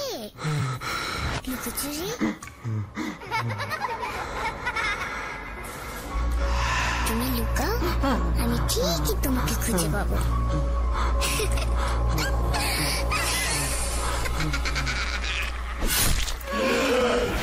Bhoot.com with Russell. Welcome back. আপনাদের সবাইকে স্বাগত জানাচ্ছি, আমি রাসেল। আশা করছি আপনারা সবাই ভালো আছেন, ভালোর দলে আছেন। অনেকেই জিজ্ঞেস করেন যে অডিও ক্লিপ পাঠাবো কিভাবে। অডিও ক্লিপ পাঠানো খুব সহজ একটা পদ্ধতি আছে। আপনি যদি আপনার ফোনে যে রেকর্ড করার অপশনটি আছে সেই রেকর্ড অপশনে যান এবং সেখান থেকে একটা ফাইল রেকর্ড করেন, সেটা যদি মেইলে অর্থাৎ ইমেইলের মাধ্যমে অ্যাটাচ করে পাঠিয়ে দেন তাহলে হয়ে যাবে। যদি আপনার পুরো ব্যাপারটা বুঝতে সমস্যা হয় তাহলে বোঝেন এরকম কারোর সাথে আপনি যোগাযোগ করেও এই কাজটি সেরে নিতে পারেন। আমরা চলে যাব আমাদের পরবর্তী ঘটনায়, আপনাদের চমৎকার অডিও ক্লিপের অপেক্ষায়। আসসালামু আলাইকুম ওয়া রাহমাতুল্লাহি ওয়া বারাকাতুহু। রাসেল ভাই, আশা করি ভালো আছেন। আল্লাহর রহমতে আপনি সবসময় ভালো থাকেন, সেই দোয়াই করি। প্রথমেই রাসেল ভাইকে আন্তরিকভাবে ধন্যবাদ যে গত 63তম এপিসোডে আমার একটা ঘটনা প্রচারিত হয়েছিল ভয়ঙ্কর অবয়ব নামে। তো এরপরে লম্বা একটা সময় আসলে প্রত্যেকটা এপিসোডই শোনা হয়, কিন্তু আসলে সময় করে উঠতে পারিনি, তাই ঘটনা আর পাঠানো হয়নি। তো আজকে বসলাম একটা ঘটনা রেকর্ডিং করার জন্য। ঘটনাটা হচ্ছে রাসেল ভাই 2005-06 সালের দিকের ঘটনা। ঘটনাটা আমার সাথে এবং আমার একটা বন্ধু ছিল, আমাদের দুজনের সাথেই ঘটা। আর ঘটনাটা ঘটেছিল হচ্ছে কক্সবাজারে। তো রাসেল ভাই সবাই মোটামুটি এই ব্যাপারটা জানেন যে 2005-06 সালের ওই সময়টার যে কক্সবাজার আর বর্তমানের কক্সবাজার, দুইটার চিত্রটা আসলে একরকম না। তখন এত হোটেল ছিল না, এত ঘনবসতি এগুলো ছিল না। তো রাসেল ভাই আমরা 4 বন্ধু মিলে ওই সময় আমরা কক্সবাজারে যাই ঘোরার জন্য। তো তখন আমরা কক্সবাজারে হোটেল ডায়মন্ড গেস্ট হাউস যেটা ছিল একেবারে পশ্চিম দিকে, এটাই ছিল শেষ হোটেল। এরপর থেকে লাবণী পয়েন্টের যে বিচ দেখা যেত। তা আমরা ওই হোটেলে উঠি। তো রীতিমতো সারাদিন পার হওয়ার পরে আমরা একটা প্ল্যান করলাম যে রাতে সারা রাত্র যে সময়টা এটা আমরা বিচের মধ্যে কাটাবো, সমুদ্র বিচে আজকে সারা রাত্র থাকবো, সেখানে আমরা আনন্দ করব। তো সারাদিন পার হওয়ার পরে যখন প্রায় রাত্র খাওয়া দাওয়া শেষ করে 11:30 তখন বাজে প্রায়, তা আমরা প্রস্তুতি নিয়ে বিচের উদ্দেশ্যে বের হলাম, বিচে গেলাম। কিন্তু আমরা বিচে যেয়ে দেখি যে বিচের মধ্যে মানে কোনো মানুষই বলতে নেই, পুরা বিচই মানুষ শূন্য। ওই সময় এত অবশ্য মানুষের জটলাও ছিল না কক্সবাজারে। তো রাসেল ভাই তখন আমরা চিন্তা করলাম যে আসলে সারা রাত্র আমরা বিচের মধ্যে থাকবো, তো দাঁড়িয়ে থাকা তো সম্ভব না। যদি সিট গুলা হয়, একটা বা দুইটা সিট হইলে হয়তো আমরা একটু বসে সময়টা কাটাতে পারতাম। তো আমরা ওই জন্য মানে সিট খোঁজা শুরু করলাম। তো সিট যারা ভাড়া দেয়, সিটের যে লোক যারা, তারাও ওই সময় নিয়ে চলে গেছে। সিটগুলো অনেকটা সমুদ্র থেকে অনেকটা উপরে রাখা বাস করে করে। তো তখন আমরা দেখলাম যে সিটের পাশে একটা লোক শোয়া। তো আমরা তাকে প্রশ্ন করলাম যে আঙ্কেল, সিটগুলা কি আপনার, সিটগুলা কি ভাড়া হবে কিনা? তো ওই লোক বললো যে আসলে এত রাতেও সিট ভাড়া হয় না ওইভাবে, তো সিট ভাড়া দিতে পারি, সিটগুলো আপনাদের নিজেরা নিয়ে যাবেন, আবার আপনারা নিজেরা দিয়ে যাবেন, তাইলে আমি ভাড়া দিতে পারি। তা আমরা বললাম ঠিক আছে, সমস্যা নেই, আমরা রাজি হয়ে যাই। যে ভাড়া কত? তো বললো যে প্রতি সিট সারা রাতের জন্য 50 টাকা করে ভাড়া। তো 100 টাকা দিয়ে আমরা 2টা সিট নিই। সিটগুলো নিয়ে আমরা একটু সমুদ্রের কাছাকাছি নিয়ে সেখানে আমরা বেশ কিছুটা সময় বসি। তো পুরা বিচের মধ্যে বলতে গেলে আমরা 4 জন, আর একটু দূরে একটা ছেলে একটা মেয়ে ছিল, এছাড়া আর কোনো লোকই ওই সময় পুরা বিচের মধ্যে ছিল না। আকাশে পূর্ণিমা ছিল, সুন্দর একটা পরিবেশ। তো রাত তখন প্রায় 2টা বা 2:30 বাজে এরকম। ওই সময় আমাদের সাথে থাকা আমাদের এক ফ্রেন্ড, ও বলল যে আসলে আমার খুব পানির তৃষ্ণা পেয়েছে, একটু পানি হলে ভালো হতো। তো আমরা ভাবলাম যে আসলে এই সময় পানি কোথায় পাবো, বিচের এদিকে কোনো দোকান বা কোনো কিছুই খোলা নেই। তো আমি আর আমার ওই 4 জনের মধ্যে আরেকটা ফ্রেন্ড, আমরা বললাম যে আসলে সবাই একসাথে যাওয়া দরকার নেই, তোমরা থাকো, আমরা দেখি যদি কোনো দোকান খোলা পাই অথবা হোটেলের ওই দিক থেকে আমরা একটু পানি সংগ্রহ করে নিয়ে আসি, তোমরা এখানে বসো, আমরা আসতেছি। তো এই কথা বলে আমরা ওইখান থেকে বিদায় নিয়ে বিচের যে অংশ এটা পার হয়ে রাস্তায় উঠি। হোটেল কল্লোলের এই দিকটা থেকে একটু সামনে যখন আমরা আসা শুরু করি রাসেল ভাই, তখন আমরা আকাশের পূর্ণিমার চাঁদ ছিল আর রাস্তার মোটামুটি একটা লাইট ছিল, একটা লাইট জ্বলতেছিল তখন। তো তখন আমরা ওই আলোতে দেখলাম যে রাস্তার মধ্যে প্রায় 30-35টা কুকুর হবে, এরা খুব একটা গোলমাল করতেছে। তো আমরা একটু চিন্তায় পড়ে গেলাম যে আসলে এত রাতে এই রাস্তার মধ্যে 30-35টা কুকুর, রাস্তাটা কিভাবে পার হবো, আর আসলে এগুলো কি স্বাভাবিক কোনো বিষয় কিনা, এটা নিয়ে আমরা একটু চিন্তায় পড়ে গেলাম। তো আমরা একটু হাঁটি, আবার একটু দাঁড়ালাম যে আসলে বিষয়টা কি করি, কি করা যায়। তো আমার ওই ফ্রেন্ডটা ওর সাথে ছিল, ও বলতেছে যে আসলে এটা তো স্বাভাবিক কোনো বিষয় মনে হচ্ছে না, এখন আমরা কি করতে পারি, পানিও নেওয়া দরকার। তো আমরা তখন দাঁড়িয়েছিলাম রাসেল ভাই, মুহূর্তের কিছু পরেই দেখলাম যে আসলে এই কুকুরগুলার একটু দূর থেকে একটা কালো অস্বাভাবিক আকৃতির, মানে ওইটা হচ্ছে অনেক বড় সাইজের একটা কুকুর।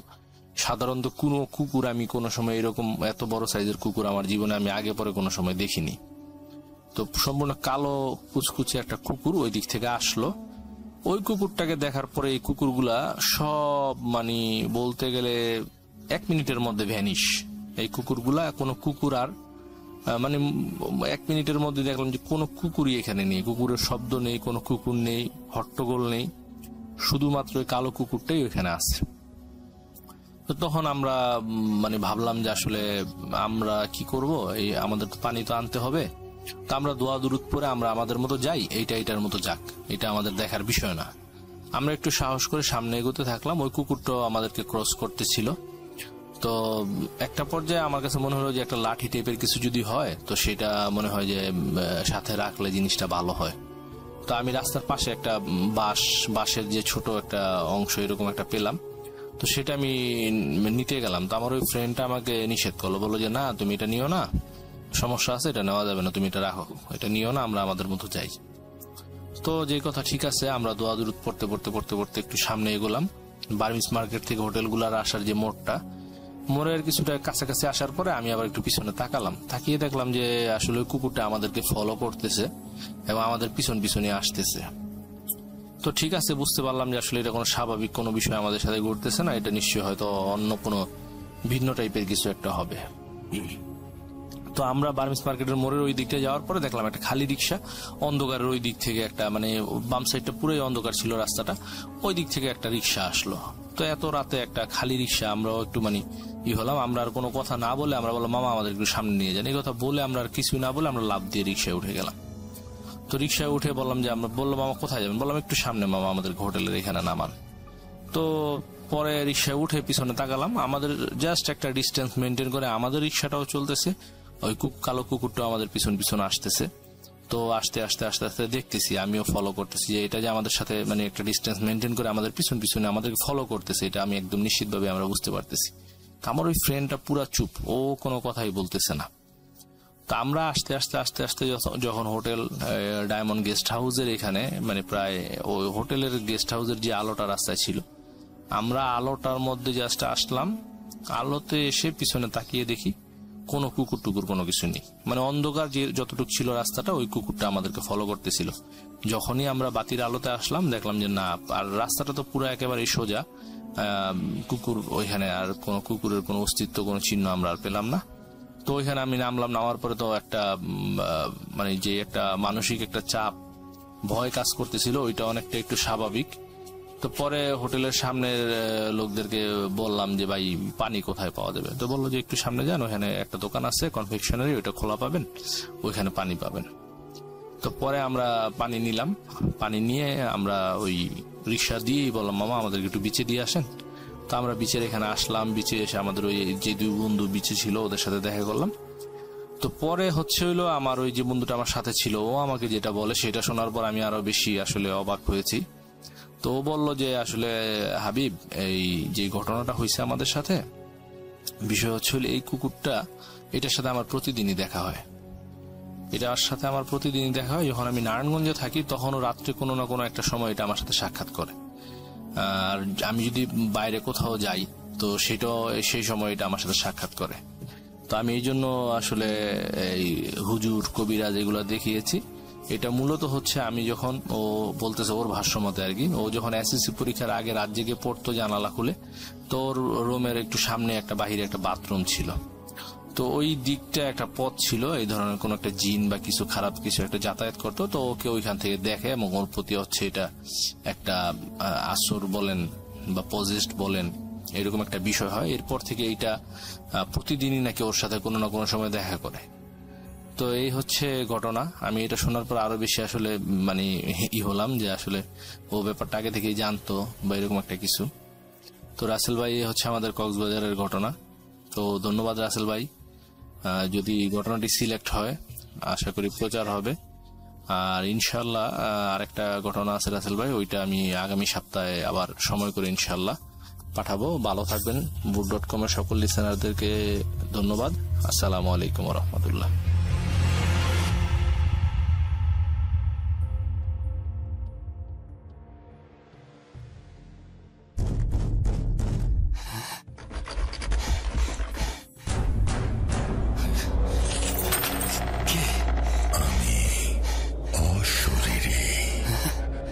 দেখতে পাবে না কবু, এত কাল ধরে শুনছো, শুনতে কি পাও না তবু। Voot.com, The Fear Returns with Russell.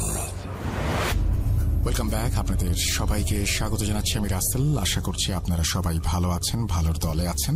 আমিও ভালো আছি, ভালোর দলে আছি। যেহেতু কেউ আমাদের শোয়ের মাঝখানে বাড়তি কথা পছন্দ করেন না, সুতরাং আমি কথা না বাড়িয়েই সরাসরি ঘটনায় চলে যাচ্ছি। যেভাবে লেখা আছে আমি সেভাবে শুরু করছি ঘটনাটি। আসসালামু আলাইকুম রাসেল ভাই ও শ্রোতাবৃন্দ। জানি আপনারা সবাই ভালো থাকেন এবং সবসময় ভালোর তলে। আমি 2010 থেকে আপনার সাথে আছি। ভূত এফএম এবং ভূত.com এর সবগুলো এপিসোড মনোযোগ দিয়ে শুনেছি। ভূত এফএম এর এপিসোডগুলো আমার খুব ভালো লাগতো শুনতে। আমি যে এপিসোড মিস করতাম পরে সেগুলো ডাউনলোড করে শুনতাম। এর আগে আমি কখনো ইমেল পাঠাইনি, এটা আমার প্রথম ইমেল। আশা করি আপনাদের ভালো লাগবে। ভালো লাগলে দয়া করে পড়ে শোনাবেন প্লিজ। লেখায় কোনো ভুল থাকলে দয়া করে ক্ষমা সুন্দর দৃষ্টিতে দেখবেন। আমার নাম নয়ন আহমেদ, গাইবান্ধা জেলার বালিয়াখালী আমার গ্রাম। আশা করি এই ঘটনাটি আপনাদের ভালো লাগবে। ঘটনাটি আমাদের গ্রামের ছোট থেকে বড় সবাই জানে, সবার মুখে মুখে রয়েছে ঘটনাটি। আমাদের গ্রামে এসে যে কারো কাছে ঘটনাটি জানতে পারবেন। বেশি কথা না বাড়িয়ে ঘটনায় চলে যাই। ঘটনাটি আমার নিজের দাদু ভাইয়ের সাথে ঘটা। আমি আমার দাদু ভাইয়ের ভাষ্য মতেই বলছি।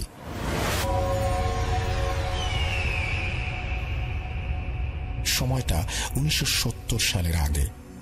আমি কিছুদিন আগে বিয়ে করেছি। আমার পেশা ছিল গরুর গাড়ি চালানো। সকাল থেকে দুপুর পর্যন্ত মাঠে কাজ করতাম। দুপুরের পর খাওয়া দাওয়া শেষ করে গরুর গাড়ি নিয়ে বেরিয়ে যেতাম। দুপুর থেকে রাত 9টা পর্যন্ত গাড়ি চালাতাম। ভালো ইনকাম ছিল আমার। একদিন আমার বউ তার বাবার বাসায় যাবে। আমি দুপুর পর্যন্ত কাজ করি, খাওয়া দাওয়া করে বিকেলের দিকে তাকে নিয়ে রওনা হলাম বাবার বাসার দিকে। আমার বাবার বাসা থেকে 5টা গ্রাম পর আমার শ্বশুর বাড়ি। যেতে যেতে আমাদের সন্ধ্যা হয়ে গেল সেই বাড়িতে পৌঁছাতে। সেই সময় মোবাইল ফোন ছিল না, সেই কারণে আমরা আগে থেকে জানিয়ে যাব যে আমরা বাসায় যাচ্ছি এমন কোনো ব্যবস্থা ছিল না। নতুন জামাই আসছে, বাসায় কিছু ভালো মন্দ তো খাওয়াতে হবে। আমি অবশ্য খেতে চাচ্ছিলাম না, কারণ আমাকে তাড়াতাড়ি বাসায় ফিরতে হবে, কিন্তু আমাকে না খেয়ে কেউ আসতে দেবে না। খাওয়া শেষ হতে হতে রাত 8টা পার হয়ে গেল।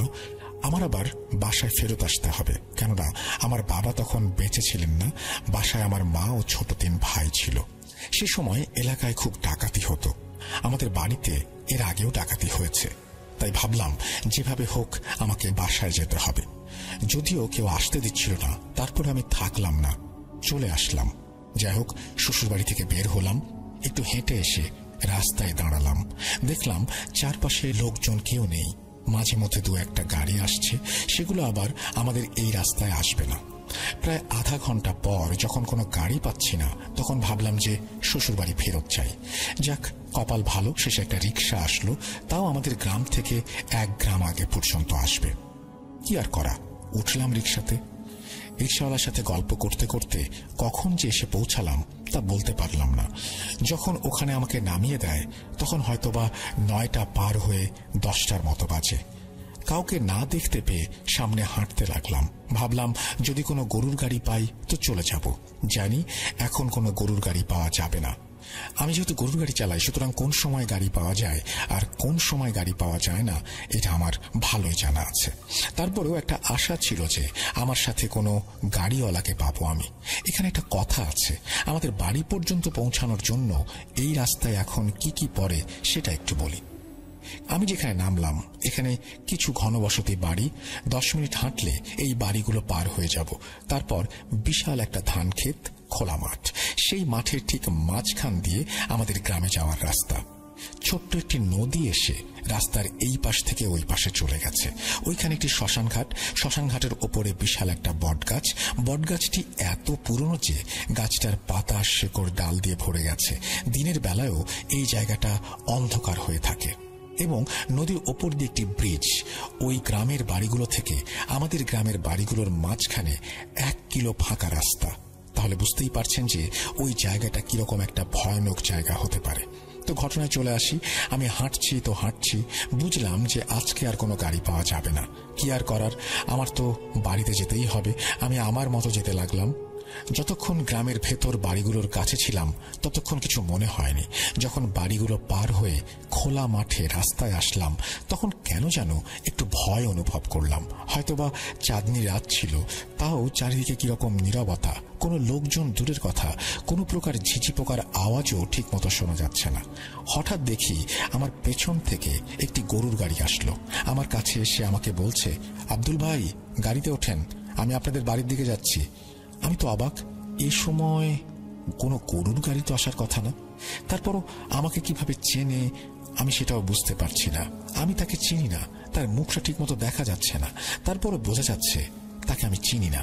সে বলছে, ভাই আমাকে চিনবেন না, আমি আপনাদের গ্রামের ওই পাশের গ্রামের, ওঠেন আপনাকে নামিয়ে দেব। অত কিছু ভাবলাম না। এই সময় গাড়ি পেয়েছি এমন একটা জায়গায়, এই জায়গাটা কোনো রকমের পার হতে পারলেই বেঁচে যাই। আমি গরুর গাড়ির পেছনে উঠে বসলাম। গাড়ি চলছে। আমি উঠে অনেক কথা জানতে চাইলাম, কিন্তু সে কোনো কথার উত্তর দিচ্ছে না। তার থেকে নাম, বাড়ি কোথায় জানতে চাচ্ছি, কিন্তু সে কিরকম একটি গম্ভীর ভাষায় বলল, ভাই চুপ করে বসে থাকেন না কেন, আমার গাড়ি চালাতে সমস্যা হচ্ছে। আমি বললাম, ভাই আমার উপকার করছেন, তাই আপনার নামটা জেনে রাখি, বাসা কোথায় একটু জেনে রাখি, ভবিষ্যতে আমি যদি আপনার কোনো উপকারে আসতে পারি। রাগান্বিত হয়ে সে আমাকে বলে, কথা বলিস না, আমার পরিচয় জানা লাগবে না, চুপ করে বসে থাক, আমাকে বিরক্ত করবি না। আমি আর কিছু বললাম না। যাক, আমরা যখন ব্রিজটা পার হয়ে বটগাছের নিচে আসলাম, হঠাৎ করে গাড়িটা থামিয়ে দিল। সে আমাকে কর্কশ কণ্ঠে বলে, আপনি একটু বসে থাকেন, আমি আসছি। বলেই বটগাছের নিচ দিয়ে শ্মশান ঘাটের দিকে যাচ্ছে। আমি বলছি, ভাই আপনি ওদিকে কোথায় যাচ্ছেন? ওদিকে যাবেন না, ওদিকে তো শ্মশান ঘাট। আমার কথা মনে হয় তার কানে যাচ্ছে না। সে যাচ্ছে তো যাচ্ছে, অনেকক্ষণ হয়ে গেল, সে আসছে না। আমি কি করব বুঝতে পারছি না। ভাবলাম এভাবে বসে থাকা যাবে না, তাকে ডেকে নিয়ে যেতে হবে। আমি বটগাছের নিচ দিয়ে সামনে নেমে গেলাম, কিন্তু কাউকে দেখা যাচ্ছে না। শুধু দেখলাম শ্মশান ঘাটে একটা চিতা সাজানো, আর তার সামনেই একটা খাটলিতে করে একটা লাশ পড়ে আছে। আমি কাউকে না দেখে খুব ভয় পেয়ে গেলাম। ওইটা দেখে ভাবছি রাস্তায় গাড়ির কাছে চলে যাব, কিন্তু কি যেন মনে হলো কাছে গিয়ে দেখি না কার লাশ ওইটা। আস্তে আস্তে ভয়ে ভয়ে লাশটার কাছে গেলাম। গিয়ে মুখ থেকে কাপড়টা তুলবো, ভাবতে পারিনি আমার জন্য এত ভয়ঙ্কর কিছু অপেক্ষা করছিল। যেই কাপড়টা সরালাম, দেখলাম আসলে সেই লাশটা আমার নিজের। আমাকে দেখে লাশটি কেমন যেন হাসি মুখে তাকিয়ে রইল, আর আমাকে বলছিল, কিরে আব্দুল, আজকে তুই বাঁচবি না। আমি হতবাক হয়ে গেলাম। নিজের সামনে নিজের লাশ, আমার সমস্ত শরীরের শক্তি যেন চলে গেছে। আমি হাত পা কিছু নাড়াতে পারছি না, আমার শরীর যেন অবশ হয়ে আসছে। কোনো মতে নিজেকে সামলে এক দৌড় দিলাম গাড়ির উদ্দেশ্যে। কিন্তু কই, গাড়ির জায়গায় গাড়ি নেই, লোক নেই, সবকিছু কেমন হারিয়ে গেল। আমার আর বোঝার বাকি থাকলো না যে এগুলো সব ওই লাশটার কাজ। আমি আল্লাহর নাম নিয়ে এক দৌড়ে বাড়ির দিকে চলে যাই। আমি বাড়ির দিকে দৌড় দিলাম, মনে হলো খুব জোরে বাতাস বইতে শুরু করেছে। বুঝলাম পেছনে বটগাছটির বড় বড় ডালগুলো ভেঙে পড়ে যাচ্ছে। আমি আরো জোরে দৌড়াতে লাগলাম, কোনো দিকে না তাকিয়ে। পেছন থেকে যেন আপনজনের কণ্ঠস্বর ভেসে আসছে, তারা আমাকে ডাকছে। না, আমি দাঁড়াবো না, আমাকে দৌড়াতে হবে। আমি দৌড়াচ্ছি আর দৌড়াচ্ছি। কিছুক্ষণ দৌড়ানোর পর আমার পা যেন কিছু একটা সাথে লেগে গেল, আমি পড়ে গেলাম। আমি যখন মাথা উঠে সামনে দেখলাম, তখন দেখি আমি সেই বটগাছটার নিচে পড়ে আছি। আমি বটগাছের দিকে তাকালাম, দেখলাম বটগাছের পেছন থেকে সেই লাশটি আসছে। আবার সেই বিচ্ছিরি হাসি আমার দিকে তাকিয়ে আছে। আমি নিজেকে ধরে রাখতে পারলাম না, অজ্ঞান হয়ে গেলাম। আর কিছু বলতে পারি না। যখন আমার জ্ঞান ফিরল, তখন আমি দেখি আমি আমার বাড়িতে শুয়ে আছি। জানতে পারলাম আমাকে কিছু লোক বাড়িতে নিয়ে এসেছে। তারা নাকি তাদের আত্মীয়র বাড়ি থেকে দাওয়াত খেয়ে আসছিল। আমাকে সেই বটগাছের নিচে অজ্ঞান অবস্থায় তারাই পায়। পরে আমার বাড়ির সবাই আমার থেকে জানতে চাইছিল কেন আমি এরকম অজ্ঞান হয়ে গিয়েছিলাম। আমি বেশি কিছু বলিনি, শুধু বলেছিলাম কি যেন একটা দেখে আমি হঠাৎ করে অজ্ঞান হয়ে যাই। পরে স্থানীয় হুজুরের কাছে যে আমি আমার শরীর বন্ধ করে আসি এবং আমাকে কিছু পানি পড়া খেতে দেওয়া হয়। পরে আমার আর কিছু হয়নি। কিছুদিন ভালোই চলে গেল। আমি আর রাত করে গাড়ি চালাতাম না, সন্ধ্যার আগে আগে বাড়ি চলে আসতাম। এভাবে 1 মাস পার হয়ে গেল। ঘটনাটি এখানে শেষ হলে ভালো হতো, কিন্তু না। হঠাৎ একদিন আমার বাড়ির পাশের বড় এক ভাইয়ের শ্বশুর খুব অসুস্থ হয়ে প্রায় মারা যাবার মতো অবস্থা। তাই আমাকে ডাকতে এসেছে আমি যেন তাকে গাড়ি করে তার শ্বশুর বাড়ি দেখে আসি। তখন রাত প্রায় 9টা বাজে। আমি বললাম আমি যেতে পারবো না, কিন্তু সে নাছোড়বান্দা আমাকে খুব অনুরোধ করছে। শেষে সে বলল তার বউকে রেখে সে আমার সাথে ফেরত আসবে। আমি রাজি হই। কিছুক্ষণ পর রওনা হই তার শ্বশুর বাড়ির দিকে। শ্বশুর বাড়িতে আবার ওই রাস্তা দিয়ে যাওয়া লাগে। আমাদের গ্রাম থেকে 2 গ্রাম পর। তার শ্বশুর বাড়িতে যাওয়ার পর সে আমাকে বাইরে দাঁড় করে রেখে বলল, তুমি একটু অপেক্ষা করো, আমি ভেতর থেকে আসছি। এইভাবেই 1 থেকে 1.5 ঘন্টা হয়ে গেল, সে আর আসে না। তখন হয়তো বা রাত 12টা হবে। সেই ভাই এসে বলছে তার শ্বশুর নাকি মারা গেছে, সে আজকে রাতে আর যেতে পারবে না। আমাকে বলল তুমিও আজকে রাতে থেকে যাও, কালকে যেও, কিন্তু আমার বাড়িতে যেতে হবে। ওই ডাকাতির ভয় আমার খুব মনটা খারাপ হলো। কি আর করা, বাড়িতে যেতে হবে। তাই আমি বিদায় নিয়ে রওনা হলাম। গরুর গাড়ি কি বলবো, আস্তে আস্তে চলে, খুব বেশি দূরত্বে আসতে পারিনি। আমি আবার ভয় পেতে শুরু করলাম যে আবার সেই রাতের মতো যদি হয় আমার সাথে। ভয়ে ভয়ে আসতে লাগলাম। যখন আবার সেই বটগাছটার কাছে আসি, তখন হয়তোবা রাত 1টার কাছাকাছি বাজে। আমি বটগাছের নিচে যাওয়ার সময় বটগাছের সব ডালগুলো যেন আবারও ভেঙে পড়ছে। বাতাস শুরু হয়ে গেছে। চারপাশে সেই হাসির আওয়াজ। কেউ যেন আমাকে বলছে আজকে আমি আর বাঁচবো না, আজকে আমার রেহাই নেই। আমার গরুগুলো কেন যেন খুব লাফালাফি করছে। বেশি লাফালাফি করার কারণে আমি গাড়ি থেকে নেমে যাই। আমি তাড়াতাড়ি উঠে দাঁড়াই। যখন আমার চোখ শ্মশান ঘাটের দিকে যায়, শ্মশান ঘাট থেকে শিয়ালের মতো দেখতে কিছুটা অনেক বড় বড় 5-6টা আমার দিকে এগিয়ে আসতে দেখি। তাদের চোখে মুখে খুব রাগ, তারা এসে যেন আমাকে খেয়ে ফেলবে। আমি ওখানে আর থাকতে পারলাম না। গরু আর গরুর গাড়ি রেখেই দিলাম এক দৌড়, কেননা নিজে বাঁচলে বাপের নাম। আগে আমি নিজে বেঁচে নেই, তারপরে না হয় গরুগুলো আর অন্য কিছুর খোঁজ নেব। আমি দৌড়াচ্ছি আর মনে হচ্ছে আমার পেছনে ওই শেয়ালের মতো জিনিসগুলো দৌড়াচ্ছে। আমার খুব কাছাকাছি তারা। আমার পেছন থেকে করুণ কান্নার সুর ভেসে আসছে। আমার মার কণ্ঠ আমি শুনতে পাই, কেউ ডাকছে, বলছে, যাস না বাবা, আমি তোর মা। কিন্তু আমি আগে আমার মার থেকে শুনেছিলাম, যখন নাকি কেউ এই অবস্থায় পড়ে তখন নাকি নিজের আত্মীয় স্বজন বা কারো কণ্ঠে তারা এভাবে ডাকে। আমি যখন দৌড়াচ্ছিলাম আমি দেখতে পেলাম আমার ডান পাশে এবং বাম পাশে সেই শিয়ালের মতো জিনিসগুলো এখন হাতির চেয়েও বড় দেখাচ্ছে। তাদের সামনে আসার চেষ্টা করছে, কিন্তু আমি আমার সমস্ত শক্তি দিয়ে দৌড়াতে শুরু করলাম। কিছুক্ষণ পর আমি আমাদের গ্রামের ভেতরে ঢুকে পড়লাম। গ্রামের ভেতরে ঢোকার পরে কোনো শব্দ বা সেই জিনিসগুলো আমি আর দেখতে পাচ্ছি না। আমি সোজা আমাদের উঠোনে এসে মাকে ডাক দিয়ে অজ্ঞান হয়ে পড়ে যাই। আমার যখন জ্ঞান ফেরে তখন ফজরের আজান দিয়েছে। আমার চারপাশে আমার আত্মীয় স্বজন, আমাকে সবাই কি হয়েছে জানতে চাইল। আমি সবকিছু বললাম।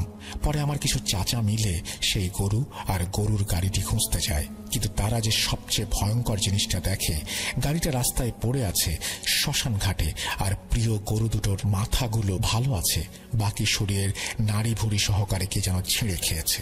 আমি আর আমার আত্মীয় স্বজন সবাই বুঝতে পারলাম যে গরুগুলোর এই অবস্থা কে করেছে। সবাই যে যার বাসায় চলে আসে। পরদিন সকালে আমার শরীরে অনেক জ্বর আসে, আমি বিছানা থেকে উঠতে পারছিলাম না। পরে আমার মা অন্য এলাকার হুজুরকে নিয়ে আসেন আমাদের বাড়িতে এবং তিনি আমার শরীর বন্ধ করে দেন, পানি পরা দেন, আমাকে তাবিজ দেন এবং আমাদের বাড়িটিও বন্ধ করে যান। আমাকে বলেন আমি যেন কখনো কোনোদিন রাতে ওই দিকে না যাই। আরো বলেন আমাকে না পেয়ে তারা আমার গরু দুটোকে মেরে ফেলেছে। কিছুদিন পর আমি আস্তে আস্তে সুস্থ হতে শুরু করি। গরুর গাড়ি চালাই না, এখন কৃষিকাজ করে সংসার চালাই। এই ছিল আমার দাদুর জীবনের একটি ভয়াবহ ঘটনা। ভালো লাগলে শেয়ার করবেন। এই ঘটনাটি সিলেক্টেড হলে আমি পরবর্তীতে আরো ঘটনা পাঠাবো। যদি শোনান তো আমাকে একটু জানাবেন কোন এপিসোডে শোনাবেন। এই বলে তিনি তার ঘটনা শেষ করেছেন। আশা করছি এই ঘটনাটি আপনাদের ভালো লেগেছে। হ্যাঁ, ঘটনাটি বেশ ভালো এবং আপনারা যারা শুনলেন তারা উপভোগ করেছেন বলে আমি বিশ্বাস করি। আমরা চলে যাব আমাদের পরবর্তী ঘটনায়।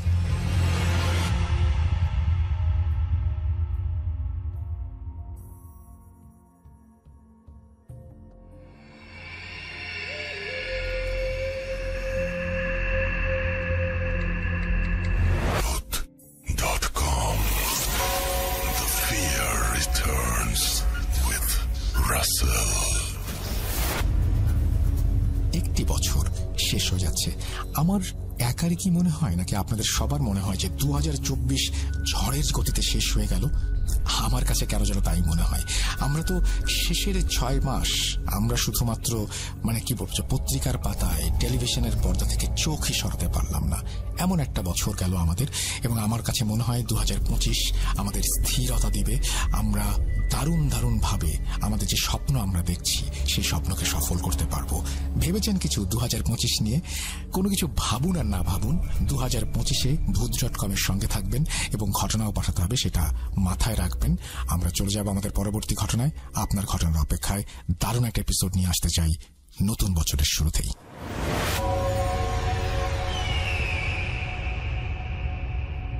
আসসালামু আলাইকুম ওয়া রাহমাতুল্লাহ। রাসেল ভাই, আশা করি আল্লাহর রহমতে ভালো আছেন আর সবসময় ভালো থাকেন, সেই দোয়াই সবসময় আপনার জন্য করি। তো রাসেল ভাই, আপনাকে প্রথমেই আন্তরিকভাবে ধন্যবাদ যে গত এপিসোডগুলোতে আমার 2টা ঘটনা আপনার প্রকাশিত হয়েছিল। একটা হচ্ছে ভয়ঙ্কর অবয়ব নামে, আর আরেকটা ঘটনা প্রকাশিত হয়েছিল মাইস পুকুরে ভয়। 2টা ঘটনা প্রকাশিত হয়েছিল। তো আজকে আমি নতুন একটা ঘটনা পাঠানোর জন্য বসলাম, ছোট্ট একটা ঘটনা। রাসেল ভাই, ঘটনাটা হচ্ছে মূলত আমার যে ফুফাতো ভাই ওনার সাথে ঘটা। তো রাসেল ভাই, ঘটনাটা হচ্ছে চট্টগ্রামের, বাংলাদেশের খুবই একটা বিখ্যাত নামকরা একটা মাদ্রাসা চট্টগ্রামে। আমি মাদ্রাসার নামটা উল্লেখ করতেছি না। তো আমার ফুফাতো ভাই উনি ঢাকার নারায়ণগঞ্জে আপনার ছোট থেকে বড় হয়েছেন। তো পড়াশোনার জন্য উনি হচ্ছে চট্টগ্রামে ওই মাদ্রাসাটায় ভর্তি হন। তো ভর্তি হওয়ার পরে সেখানে ওনার পড়াশোনা চলতেছিল। তো ওনারা একটা রুমের মধ্যে 3 জন স্টুডেন্ট, 3 জন বন্ধু একসাথে থাকতেন আর কি। তো একদিন রাতে ওনাদের নিজেদের মধ্যে আলাপ হচ্ছিল এরকম যে জিন, অদৃশ্য এই সকল বিষয় নিয়ে আলাপ আলোচনা হচ্ছিল। তো ওইখানে অনেকেই বলেন বা ছাত্রদের মধ্যে এরকম একটা কথা প্রচলিত আছে যে ওই মাদ্রাসার মধ্যে অনেক জিনরা এখানে পড়াশোনা করেন, জিনরা স্টুডেন্ট হিসেবে থাকেন। তো অনেকেই দেখেছে, এরকম বিভিন্ন একটা কথা ছিল। তো ওনারা বিষয়গুলা নিয়ে 3 বন্ধু মিলে আলোচনা করছিলেন। তো একজন বলেন যে আসলে আমার তো ব্যাপারটা বিশ্বাস হয় না, আমি তো কখনো এরকম কিছু দেখি নাই, আর মনে হয় না আসলে এরকম বাস্তবে কোনো বিষয় আছে। তো এই আলাপ আলোচনার মধ্যে যাই হোক, রাত্রে ওনারা ঘুমিয়ে পড়েন। ঘুমিয়ে পড়ার পরে যেটা হয়, যে বন্ধুটা ওনাদের হচ্ছে বলে যে আসলে আমি এগুলা দেখি নাই, আমার এটা বিশ্বাস হয় না, এই মাদ্রাসায় এরকম কোন স্টুডেন্ট আছে ভিন্ন কোন জাতির। তো সে রাতের বেলা যখন ঘুমায়, সে দেখে ঘুমের মধ্যে সে তার বুকের মধ্যে একটা মানুষের পায়ের মধ্যে একটা পাড়া অনুভব করে, যে পা দিয়ে কেউ তার বুকটার মধ্যে চাপ দিয়ে রেখেছে, এরকম একটা অনুভব করে ঘুমের মধ্যে। তখন সে ঘুমের মধ্যেই করে মানে হাত দিয়ে সেটা ছাড়ানোর চেষ্টা করে, সে তার চোখ মেলতে পারতেছিল না। তো চেষ্টা করার পর সে সেটা ছাড়াতে পারে না। তো একটা পর্যায়ে হয় কি, সে মানে তার চোখটা মেলতে পারে এবং সে দেখে লোমস টাইপের একটা পা তার বুকের মধ্যে চাপ দিয়ে রেখেছে। তো এটা দেখে সে ভয় পায়, আর সে যেহেতু মাদ্রাসার স্টুডেন্ট ছিল, সে এরকম দোয়া দুরুদ পড়তে থাকে। একটা পর্যায়ে সে পাটা তার বুক থেকে সরে যায়।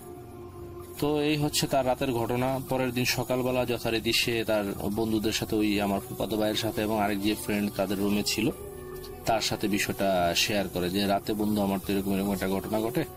তো তারা দুজন আসলে তার কথাটা বিশ্বাস করে না। তারা দুজন বলে যে ধুর, তুই আসলে আমাদেরকে ভয় দেখানোর জন্য আসলে এটা বলতেছিস, এটা ওই কালকে রাত্রে যে আমরা এরকম আলাপ আলোচনা করেছি, হয়তো তুই কোনো স্বপ্ন দেখেছিস অথবা তুই মিথ্যা বলতেছিস। তো যাই হোক, এরকম বলার পর পরের দিন রাত্রে আবার যখন তারা ঘুমায়, তো পরের দিন রাত্রে হচ্ছে কি, আমার ওই ফুফাতো ভাইয়ের সাথে সেম ঘটনাটা ঘটে। রাতে ঘুমের মধ্যে তার কাছে মনে হয় যে তার বুকের মধ্যে কেউ একজন পা দিয়ে চাপ দিয়ে রেখেছে। তো সেও এরকম একই অবস্থা, পাটাই হয় না। তারপর সে দোয়া দুরুদ পরে, পরে এক পর্যায়ে সে দেখে যে তার সে চাপটা অনুভূত হচ্ছে না এবং সে ঘেমে একেবারে অস্থির অবস্থা তার। তো যাই হোক, সে ওই রাত্রে ঘুমিয়ে থাকে ভয় নিয়ে, কাঁথা টাথা মুড়ি দিয়ে ঘুমিয়ে থাকে সে। তো সে পরের দিন সকালে আবার বাকি যে 2 বন্ধু তাদেরকে বলে, বলার পরে তৃতীয় যে বন্ধুটা থাকে ও বলে যে বুঝতে পেরেছি, তোরা আসলে 2 জন মিলে আমাকে ভয় দেখাচ্ছিস, 2 জন একসাথে মিলে আমাকে এইগুলা বলে আমাকে ভয় দেখাচ্ছিস, এই ভুয়া এই ধরনের বিষয়।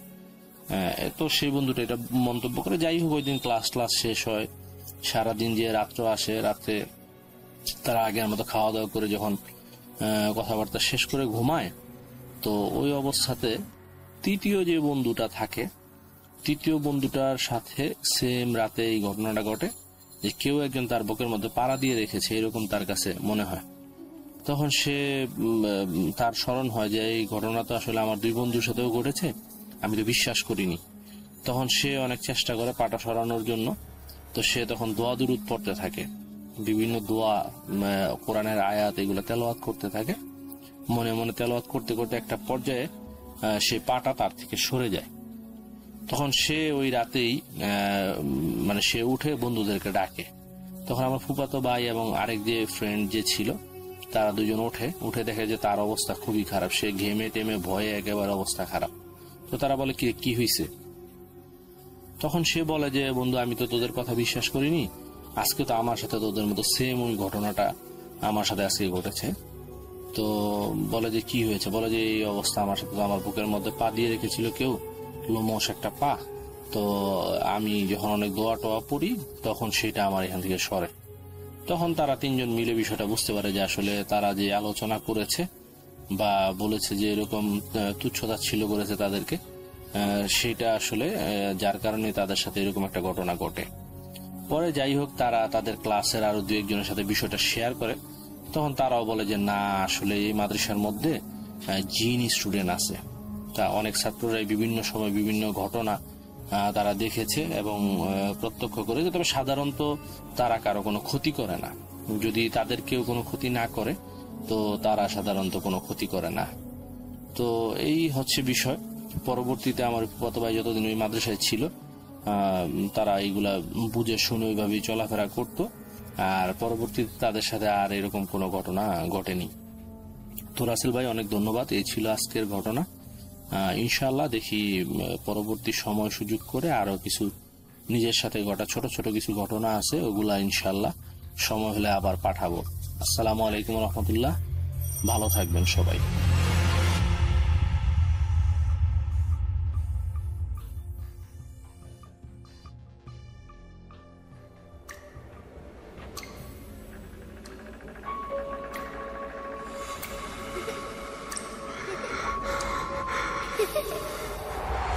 লুকোচুরি খেলবে? লুকোচুরি তুমি লুকাও, আমি ঠিকই তোমাকে খুঁজে পাবো।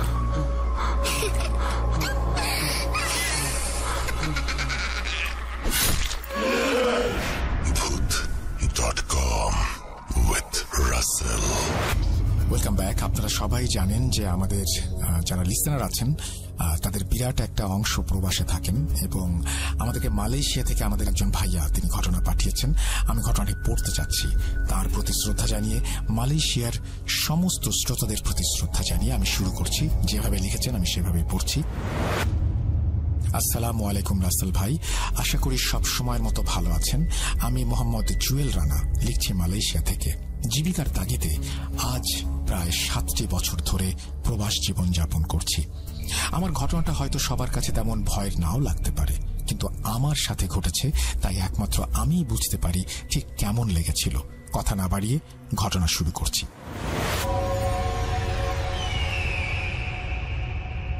সালটা 2019 রমজান মাস।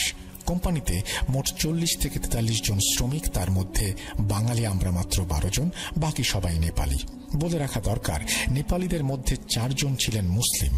রমজান মাস হওয়ায় আমরা সবাই বসের কাছে অনুরোধ করি যেন আমাদের মুসলিমদের নাইট শিফটে কাজ করার সুযোগ করে দেন, কারণ দিনে প্রচন্ড গরম। একদিন হঠাৎ আমি প্রচন্ড জ্বর অনুভব করি। কাজে যাব কি যাব না ভাবছিলাম, তাই মনে হলো বাসায় কেউ থাকবে না, সবাই কাজে চলে যাবে, আমি একা থাকবো কিভাবে। এই ভেবে আমিও কাজে চলে আসি, কিন্তু কাজে আসার ঘন্টা খানেকের মধ্যেই আমি আরো বেশি অসুস্থ অনুভব করি। সহ্য করতে না পেরে আমার লিডার, নাম সিংহলাল, নেপালি, তার কাছে গিয়ে বলি আমি অসুস্থ, কাজ করতে পারবো না, রুমে চলে যাব। তখন ও হাসতে হাসতে বলল, তুমি অসুস্থ তাহলে আসলে কেন? আমি বললাম, আমাদের হোস্টেলে সবার নাইট ডিউটি, হোস্টেলে একা থাকতে ভয় লাগে। তারপর লিডার বলল, ঠিক আছে, এসেছই যখন তাহলে আর ফিরে যাওয়ার দরকার নেই, তুমি কোথাও শুয়ে বিশ্রাম করো আর সময় মতো তোমার আইডি স্ক্যান করো, তাহলে হাজিরার টাকাটা পেয়ে যাবে। তারপর আমি কোনো মতে রাত 12:30টার দিকে, অর্থাৎ আমার রেস্ট টাইমের আগ পর্যন্ত কাজ করি এবং পরে রেস্টে চলে যাই।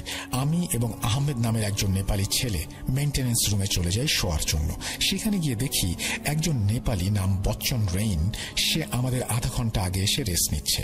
আমি অসুস্থ থাকায় কোনো কথা না বলে দুজনের মাঝখানে শুয়ে পড়লাম। আমার ডান পাশে আহমদ আর বাম পাশে বচ্চন। জ্বরের তীব্রতার কারণে আমার প্রচন্ড শীত লাগছিল, তাই আহমদ আবার কোম্পানির প্যাকিং সাইটে যায় এবং 2টা ব্যাগ ছিঁড়ে লম্বালম্বি সেলাই করে এনে আমার গায়ে দেয়। তার কিছুক্ষণ পর আমি ঘুমিয়ে পড়ি। কত সময় ঘুমিয়েছি বলতে পারবো না। যখন চোখ খুললাম দেখি রুমের লাইট জ্বলছে আর আহমদ তার জুতার ফিতা বাঁধছে, অর্থাৎ আমাদের রেস্ট টাইম শেষ। কিন্তু আমি লিডারকে বলে আসায় আমার আর কাজে যেতে হবে না, সকাল পর্যন্ত ঘুমাবো, এই ভেবে আবার চোখ বন্ধ করলাম। আহমেদ রুমের লাইট বন্ধ করে চলে যায়, কিন্তু এবার আমার ঘুম আসছে না। ডান কাত হয়ে শুয়ে আছি প্রায় আধা ঘন্টা, একটু একটু করে ঘুমের দেশে চলে যাচ্ছি। আর তখনই আমি অনুভব করলাম আমার পিঠের সাথে অন্য কারো পিঠের ছোঁয়া লাগছে। সাথে সাথে আমার ঘুম ভেঙে যায়। আমি ভাবতে থাকি, এটা কি বচ্চন রেইন? কিন্তু সে এসেছে আমাদের আগে, তার চলে যাওয়ার কথাও আমাদের আগে, তাহলে এটাকে ভাবছি কিন্তু কিছু বুঝতে পারছি না। এমন অবস্থায় মনে হলো সেই পিঠটা এবার আমার পিঠের সাথে ঘষাঘষি করছে। পেছন ঘুরে দেখব সেই সাহস বা শক্তি কোনোটাই আমার হয়ে উঠল না। তখন বারবার মনে হচ্ছিল কেন আমি জ্ঞান হারাচ্ছি না, জ্ঞান হারালে হয়তো বেঁচে যাব। এইভাবে পিঠের সাথে পিঠ ঘষতে থাকে আনুমানিক 35 থেকে 40 সেকেন্ড। তারপরও আমি একটুও নড়াচড়া করিনি, মৃতের মতো পড়ে আছি। কিছুক্ষণ পর আমার মনে হলো এখান থেকে বের হতে হবে, না হলে অনেক খারাপ কিছু ঘটতে পারে আমার সাথে। এই ভেবে গায়ের ওপরের ব্যাগটা ছিটকে ফেলে এক লাফে উঠে দাঁড়াই আর লাইট জ্বালাই। দেখি রুমের মধ্যে আমি ছাড়া অন্য কোনো প্রাণীর অস্তিত্ব নেই। আমি দেরি না করে সাথে সাথে সেখান থেকে চলে আসি। পরদিন সকালে বচ্চন রেইনকে জিজ্ঞেস করেছিলাম, তুমি মেইনটেনেন্স রুম থেকে কখন এসেছো? সে বলল, তোমার মেইনটেনেন্স রুমে যাওয়ার 20-25 মিনিট পরেই আমি চলে এসেছি। তারপর আমি লিডারকে এই ঘটনা বললে সে প্রথমে মুচকে হেসে উড়িয়ে দেয় এবং কিছুক্ষণ পর আমাকে বলে, তুমি কেন ওই রুমে গিয়েছিলে? আর কখনো ওই রুমে যেও না। আমি নিজেও ওখানে যাই না। এই বলে লিডার সিংহলাল চলে যায়। কিন্তু আমি তার কথার মানে বুঝতে পারি না। আমি ভেবেছিলাম হয়তো বেশ কিছুদিন আমাকে বিছানায় শুয়ে থাকতে হবে, কারণ জ্বর, তার মধ্যে এমন ভৌতিক ঘটনা ঘটেছে। কিন্তু আল্লাহর রহমতে এমন কিছু হয়নি। তার পরের দিন থেকেই আমি একেবারে সুস্থ। একটা ঔষধও আমাকে খেতে হয়নি। আমি আজও বুঝতে পারিনি সেদিন কি ঘটেছিল আমার সঙ্গে। এটাই ছিল আমার ঘটনা। ভালো লাগলে পড়ে শোনাবেন। এটা আমার খুব ক্লোজ একজনের সাথেও অসংখ্যবার ঘটেছে। তিনি যখন শুয়ে থাকতেন তখনই মনে হতো যে কেউ তার পাশে শুয়ে আছে এবং তিনি অনুভব করতেন মাঝে মাঝে নাকি গায়ের উপরে হাতও উঠিয়ে দিত। এবং এটা কিন্তু হচ্ছে সত্যি কথা বলতে, আমি একটা সময়, আপনারা জানেন যে রেডিও ফুর্তিতে কাজ করতাম এবং রেডিও ফুর্তির স্টুডিওতেও আমরা যখন শো শেষ করে রেস্ট নিতাম তখন এরকম ঘটনা অসংখ্যবার ঘটেছে। আপনারা শুনলে অবাক হয়ে যাবেন, বাট এটা সত্যি। তো এই ব্যাপারটা মানে সত্য মিথ্যা জানি না, তবে ব্যাপারটা মানে কতটা ভয়ের আপনারা অনুভব করলেন, কতটা ভয় সেটাও আমি জানি না। কিন্তু আপনি একটা ঘরে শুয়ে আছেন, সেই সময় আপনি যদি হঠাৎ করে আপনার পাশে অন্য কারো অস্তিত্ব অনুভব করেন বা বুঝতে পারেন কেউ আপনার গায়ে হাত বুলিয়ে দিচ্ছে বা কেউ আপনাকে স্পর্শ করছে, কিন্তু রুমের মধ্যে সম্পূর্ণরূপে আপনি একা, তাহলে এই ব্যাপারটার গুরুত্ব বোঝা সম্ভব হবে।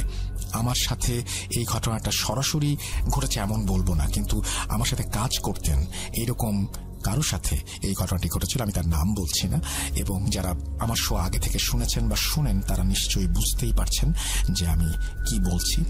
ব্যাপারটা খুব ভয়ঙ্কর। আপনারা এই মুহূর্তে হয়তো অনেকে ঘরে শুয়ে শুয়ে আমার শোটা শুনছেন।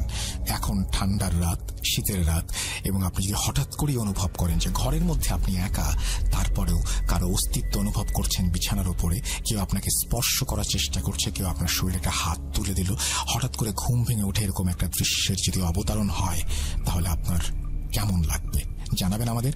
আর এরকম ঘটনা যদি আপনাদের কারো কাছে থাকে সেটাও আমাদের লিখে পাঠাবেন। আমরা চলে যাব আমাদের পরবর্তী ঘটনায়।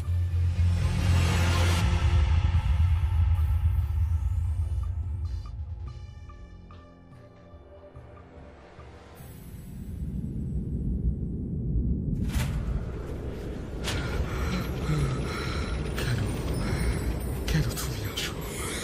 আমি শুধু তোমার সাথেই থাকতে চাই। কিভাবে সম্ভব? মৃতদের এই পৃথিবীতে থাকতে নেই। তুমি তুমি চলে যাও, চলে যাও, প্লিজ চলে যাও। সবটাই কি ইলুশন, নাকি অন্য জগতের কেউ কখনো হাজির হয়ে যায় চোখের পলকে?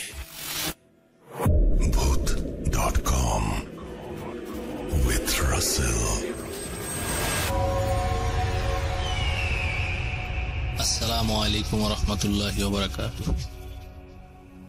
প্রিয় রাসেল ভাই, আপনাকে প্রথমে অনেক মোবারকবাদ জানাচ্ছি। ইতিপূর্বে ভূত.com এর 2টা এপিসোডে আমার 2টা ঘটনা প্রচার হয়েছিল, এই জন্য আপনাকে আন্তরিকভাবে ধন্যবাদ। আর সেই জন্যই অনুপ্রাণিত হয়ে পুনরায় আবার ঘটনা পাঠানোর জন্য বসলাম। রাসেল ভাই, আজকে যে ঘটনাটি আপনার সাথে শেয়ার করব, ঘটনাটি হচ্ছে নারায়ণগঞ্জ বন্দরের একটি ঘটনা। তো ঘটনার প্রেক্ষাপট এবং ঘটনাটি কিভাবে শুনলাম সে সম্পর্কে একটু বলি। রাসেল ভাই, আমার বাসা হচ্ছে নারায়ণগঞ্জে। তো নারায়ণগঞ্জের বন্দরে 2023 সালের আপনার রোজার ঈদের পরে যে বন্ধ থাকে, এই অফ ডে গুলাতে আমার নানির বাড়ি হচ্ছে আবার আপনার হচ্ছে বন্দরের একটু পূর্ব পাশে সাবদির ওই দিকটা। তো নারায়ণগঞ্জ বন্দরের সাবদি এলাকাটা মানুষের কাছে খুব ব্যাপকভাবে পরিচিত। এটা মানুষ ঘুরতে আসে, বিশেষ করে পর্যটকরা এখানে অবসর সময় কাটানোর জন্য অনেক মানুষ এখানে আসে। তো রাসেল ভাই, ওই সাবদির পাশে একটা গ্রাম আছে, এটা আপনার হচ্ছে মূলত জেলেপাড়া বলে আর কি ওই এলাকাটাকে। ওইখানে সব জেলেদের বসবাস, যারা নদী থেকে মাছ ধরেন নৌকা দিয়ে রাতের বেলা এবং সেটা সকালে বিক্রি করেন, এরকম জেলেরা ওইখানে বসবাস করে। তো পর্যটক এলাকা হওয়াতে সেখানে রাসেল ভাই আপনার বর্তমানে যেমন আপনার অনেক নৌকা সেখানে ভাড়া হিসাবে চলে, মানুষ যায় ঘন্টা হিসেবে নৌকা ভাড়া নিয়ে ঘুরতে যায়। তো আপনার যখন ঈদের বা বিভিন্ন ওকেশন যখন থাকে তখন দেখা যায় যে আপনার মোটামুটি লোক সমাগম থাকে বেশি, পর্যাপ্ত নৌকা থাকে না। তখন অনেক এই জেলেরা হচ্ছে অবসর সময় তাদের জেলে যে নৌকাগুলো আছে, কিছু ছোট নৌকা, ওই নৌকা দিয়ে এরকম পর্যটকদেরকে আপনার ভাড়া নিয়ে মানুষদেরকে ঘোরায়। তো যেহেতু আমার নানির বাড়ি ওই এলাকায়, তো মামাতো ভাই ওরা তো ওই এলাকায় পরিচিত সবার। তো ঈদের ছুটিতে আমার কয়েক মামাতো ভাই ওরা মিলে করে কি আপনার জেলেপল্লী থেকে একটা নৌকা ভাড়া নেয়। এটার কারণ হচ্ছে দুইটা। একটা হচ্ছে হইলো রাতের বেলা আপনার সাধারণত পর্যটক যে নৌকাগুলা, ওই নৌকাগুলা ওইভাবে পাওয়া যায় না। আর দ্বিতীয়ত হচ্ছে জেলে নৌকাগুলার ভাড়া থাকে তুলনামূলক কম। তো আপনার ওই জেলেপল্লী থেকে একটা জেলেদের একটা নৌকা ভাড়া নেয় সারা রাত্রের জন্য, যে রাতের বেলা আমরা একসাথে নদীতে ঘোরাঘুরি করব। তা আমরা যাই, মোটামুটি সুন্দর পূর্ণিমা ছিল, বাতাস ছিল ওই দিন নদীতে। তো যাই হোক, মনে করেন যে আমরা এখানে নদীতে ঘুরতেছিলাম রাতের বেলা। আমাদের ইচ্ছা ছিল মেঘনা নদীতে যাওয়ার। ওখানে ব্রহ্মপুত্র নদী, ব্রহ্মপুত্র পার হয়ে পরে মেঘনায় যাওয়ার একটা খেয়াল ছিল। তো আপনার মেঘনা নদীতে যখন আমরা ওই দিকটায় যাই, আমি যেহেতু বুট.com এর সাথে বিভিন্ন ঘটনা শুনি, রেগুলারলি আপনাদের ঘটনাগুলো শুনি, এবং ঘটনার আগে আমার কয়েকটা ঘটনা প্রচার হয়েছে আপনাদের এখানে। তা আমি ভাবি যে আসলে জেলেদের সাথে তো অনেক ঘটনা হয়, আর তারা তো প্রতি রাতে মাছ ধরে। তো আমি দেখি ওনার কাছে কোনো ঘটনা পাওয়া যায় কিনা।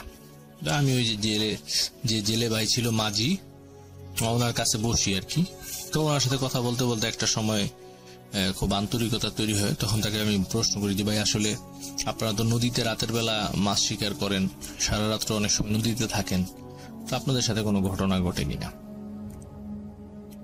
তখন ওই লোকটা আমাকে বলতেছে, ভাই এইগুলা তো আসলে আমাদের কাছে একেবারে বলতে গেলে পান্তাবার, মানে নিত্য নৈমিত্তিক ব্যাপার। এটা আমাদের সাথে অহরহ এই ধরনের ঘটনাগুলো ঘটে।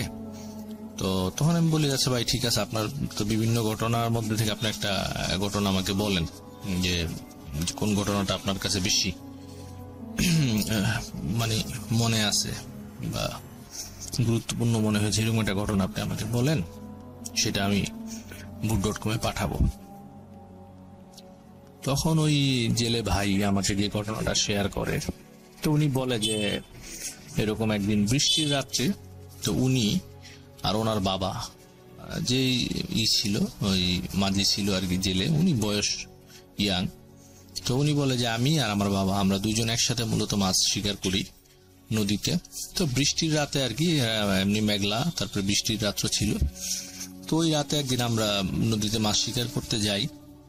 তো যাওয়ার পরে হয় কি, সারা রাত্র যখন মাছ শিকার করার পরে ভোরের কিছুক্ষণ আগে, শেষ রাতে আর কি, মোটামুটি ভালো মাছই ওই দিন তারা পেয়েছে। মোটামুটি ভোরের আগে তারা হচ্ছিল বাসায় ফেরার জন্য রওনা হয়। তো রাসেল ভাই বলে রাখে আরেকটা কথা, সেটা হচ্ছে ওই জেলেপল্লির ঠিক লাগোয়া একটা ব্রিজ আছে ওখানে, 3 নম্বর ব্রিজ বলে ব্রিজটাকে। ওই ব্রিজটার ব্যাপারে এমনিতেও নেগেটিভ অনেক কথাবার্তা আছে। ওই ব্রিজটা একটু নিরিবিলি, ওই সেটটা মানুষ একটু যায় কম, আর ওই পাশে লাগোয়া হচ্ছে জেলেপল্লিটা। ওই ব্রিজটা হয়ে তাদেরকে যেতে হয়, নৌকাগুলো ওই ব্রিজের নিচে ওই দিকটায় বাঁধে তারা, তারপরে হচ্ছে তারা আপনার তাদের বাসায় যায় আর কি। তো পরে ওনারা হচ্ছে ওইখান থেকে ব্যাক করে। উনি যখন কাছাকাছি, মানে অনেকটা ওই পাড়ের কাছাকাছি যখন আসে, তখন উনি দেখে যে যেখানে নর্মালি একটা মানুষের মানে ঠাই হওয়ার কথা না যে পানিতে, ওইখানে একটা অবয়ব, একটা অনেক লম্বা অনেক বড় একটা অবয়ব দাঁড়িয়ে আছে। তার পানি, ওই পানিতে হচ্ছে তার হাঁটু পানি। তো হাঁটু পানি ওই অবয়বটা তাদেরকে ইশারা করে বলতেছে যে নৌকাটা এদিকে ভিড়া, নৌকাটা আমার এদিকে ভিড়া। তো ওনারা তো এগুলোর সাথে অভ্যস্ত, উনি এটা বুঝতে পারছে যে বিষয়টা আসলে কি হচ্ছে। তো ওনারা নৌকা বেয়ে অবয়বটাকে পাশ কেটে নদী দিয়ে একটু সামনে এসে ওই ব্রিজটার ওইদিকে ভিড়াবে আর কি। তো তাদের সাথে অবয়বটা কিছুটা পার ঘেসে ঘেসে ওই পানিতে, মানে ওই অবয়বটার হাঁটু পানি আর কি, নর্মালি একটা মানুষের সেখানে ঠাই হওয়ার কথা না। তো ওইটা আস্তে আস্তে পার ঘেসে ঘেসে তাদের সাথে মানে নৌকার কাছাকাছি আসার চেষ্টা করতেছিল। নৌকার কাছাকাছি যখন আসার চেষ্টা করতেছিল, তো ওনারা একটু মানে মাছ দিয়ে নৌকাটাকে নিয়ে আসে। আস্তে আস্তে একটা পর্যায়ে দেখে যে ওই অবয়বটাকে আর দেখা যাচ্ছে না। ওনারা ওনাদের গ্রামের কাছে চলে আসে। যখন গ্রামের কাছে চলে আসে এবং ওই ব্রিজের ওই নিচে ওই দিকটার মধ্যে নৌকা তারা ভিড়ায়, তখনও আপনার রাত্র প্রায় ওনার কথা মতে প্রায় 3:30 বা 4টা এরকম হবে। তখন উনি আর ওনার বাবা ওনারা নেমে মাছ একটা খাড়ির মধ্যে বা পাত্রের মধ্যে মাছগুলা নিয়ে বাসার দিকে রওনা হয়, যে একটু ভোর হলে সকালে মাছগুলা নিয়ে বাজারে বিক্রির জন্য তারা যাবে। তো রাসেল ভাই ওনারা যখন ওই ব্রিজটা ক্রস করে আর অল্প সামান্য হয়তো 200-300 মিটার পরে হচ্ছে তাদের বাসা। তো তারা দুইজনই যে জিনিসটা তখন দেখতে পায় যে নর্মালি রাস্তার যে পাশ, ওইখানে 12 ফিট বা 15 ফিট এরকম রাস্তাটা পাশ হবে, এইরকম প্রায় 12 থেকে 15 ফিট লম্বা একটা লাশ, কাফন পরা একটা মানুষের লাশ, কাফনের কাপড়, সাদা কাফনের কাপড় পেঁচানো, লম্বালম্বি হয়ে তাদের ওই রাস্তাটা এপাশ থেকে ওপাশ পর্যন্ত শুয়ে আছে। তো তখন তারা তো বুঝতে পারছে যে আসলে এটা তো সাধারণ কোন মানুষের লাশ না। একটা সাধারণ মানুষ তো 10 থেকে 15 ফিট লম্বা হয় না। এটা মূলত ওই জিনিসটাই তাদেরকে হয়তো একটা বাধা সৃষ্টি করতেছে। তখন তারা চিন্তায় পড়ে যায় সামনে এগোবে নাকি নৌকায় ফিরে যাবে। তখন তার বাবা মানে ওনাকে একটা কথা বলে, ওনাদের এটা হয়তো বা ধর্মে বা ওনাদের শাস্ত্রে একটা বিষয় এরকম আছে, তারা মানে এটা একটা বিশ্বাস করে যে মানুষ যখন একেবারে মানে যদি শরীরে কোনো কাপড় না থাকে, তখন নাকি সকল খারাপ কোনো জিনিস তাদের কাছে আসতে পারে না বা তাদের কোনো ক্ষতি করতে পারে না। তখন তার বাবা তাকে বলে যে আসলে এখন আমাদের আর কিছু করার নাই, আমাদের এখন কাপড় চোপড় খুলে তারপরে আমাদেরকে দৌড় দিতে হবে বাড়ির দিকে। তখন যেই কথা সেই কাজ। আর তাদের শরীরে ওরকম কাপড়ও ছিল না, লুঙ্গি পরা ছিল আর সেন্টু গেঞ্জি পরা ছিল। তো ওনারা দুইজন করে কি, ওই কাপড় টাপড় সব খুলে একেবারে মনে করেন যে রাতের বেলা মানুষজন তার ওইরকম নেই, কাপড় টাপড় খুলে মনে করেন যে একেবারে উলঙ্গ হয়ে এক দৌড়ে ওই লাশটাকে পাশ কাটিয়ে একদম এক দৌড়ে তাদের বাসায় যেয়ে পৌঁছে, হুড়মুড়িয়ে পরে বাসায় যেয়ে। তো বাসায় যখন তাদের ফ্যামিলি তো এগুলো তো অভ্যস্ত, জানে যে এই সময় তারা বাসায় ফিরে মাছ টাছ শিকার করে, তখন হচ্ছে দরজা যখন নক করে, দরজা খুলে তারা দেখে যে বাসায় দেখে তারা খুব ঘেমে হাঁপিয়ে এবং শরীরে কাপড় নাই, বিবস্ত্র অবস্থায় এসেছে। তো পরে তারা মাছ টাছ নামিয়ে আগে কাপড় টাপড় পরে তো ফ্যামিলির লোকজন বলে যে আসলে কি সমস্যা, কি হয়েছে। তখন তারা বলে যে আমাদের সাথে এরকম রাস্তায় কিছু প্রবলেম হয়েছে। তো বলে যে একটু গরম পানি দেওয়ার জন্য, গরম পানি করে দিলে তারা গরম পানি দিয়ে, তাদের কিছু রিচুয়াল আছে ওগুলো দোয়া বা রিচুয়াল, ওগুলো তারা করে, গরম পানি দিয়ে গোসল টোসল করে তারপরে হচ্ছে ওই সকালে মাছ নিয়ে বাজারে যায়, মাছ বিক্রি টিক্রি করে। তারপরে যাই হোক ওই বিষয়টার পরে তাদের সাথে ওই ঘটনাটা আর ঘটেনি। তো এই ছিল একটা বিষয়। আর আরেকটা বিষয় এটার সাথে আমি বলবো সম্পৃক্ত, সেটাও আমি বলি।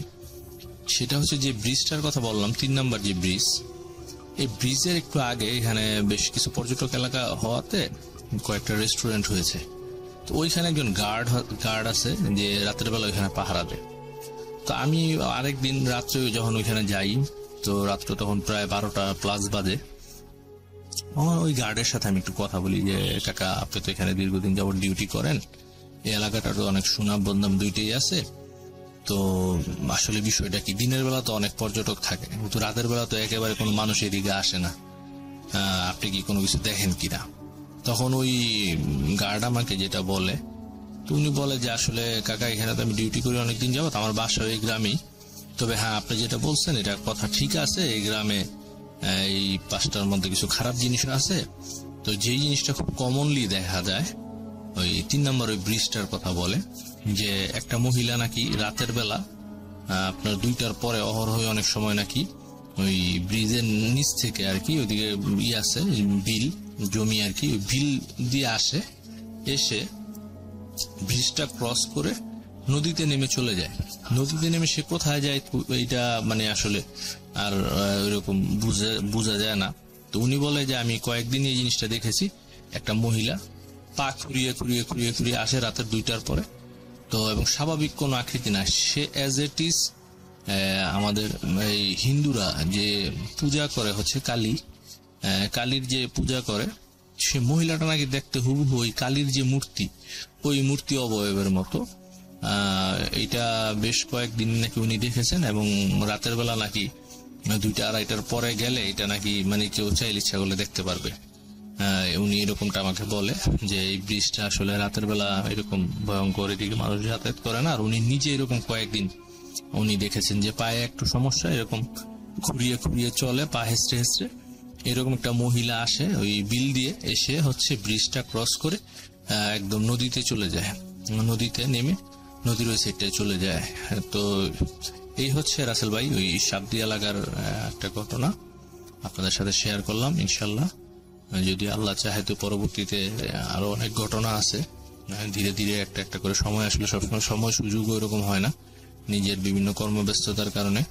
তো ভালো থাকবেন রাসেল ভাই, boot.com এর জন্য শুভকামনা রইল। আসসালামু আলাইকুম ওয়া রাহমাতুল্লাহ। ওয়েলকাম ব্যাক, আপনাদের সবাইকে স্বাগত জানাচ্ছি আমি রাসেল। আশা করছি আপনারা সবাই ভালো আছেন, ভালোর দলে আছেন, আমিও ভালো আছি, ভালোর দলে আছি। আর দেখতে দেখতে শেষ হয়ে গেল আমাদের আজকের আয়োজন। যারা এতক্ষণ পর্যন্ত আমাদের সঙ্গে ছিলেন তাদেরকে অসংখ্য ধন্যবাদ। এভাবেই সবসময় আমাদের সাথে থাকবেন সেই আশাবাদ ব্যক্ত করেই আমরা আজকের মতো বিদায় নিচ্ছি। কথা হবে আবারও আগামীতে। সেই পর্যন্ত সবাই ভালো থাকুন, সুস্থ থাকুন, মোস্ট ইম্পর্টেন্টলি boot.com এর সাথে থাকুন। আল্লাহ হাফেজ।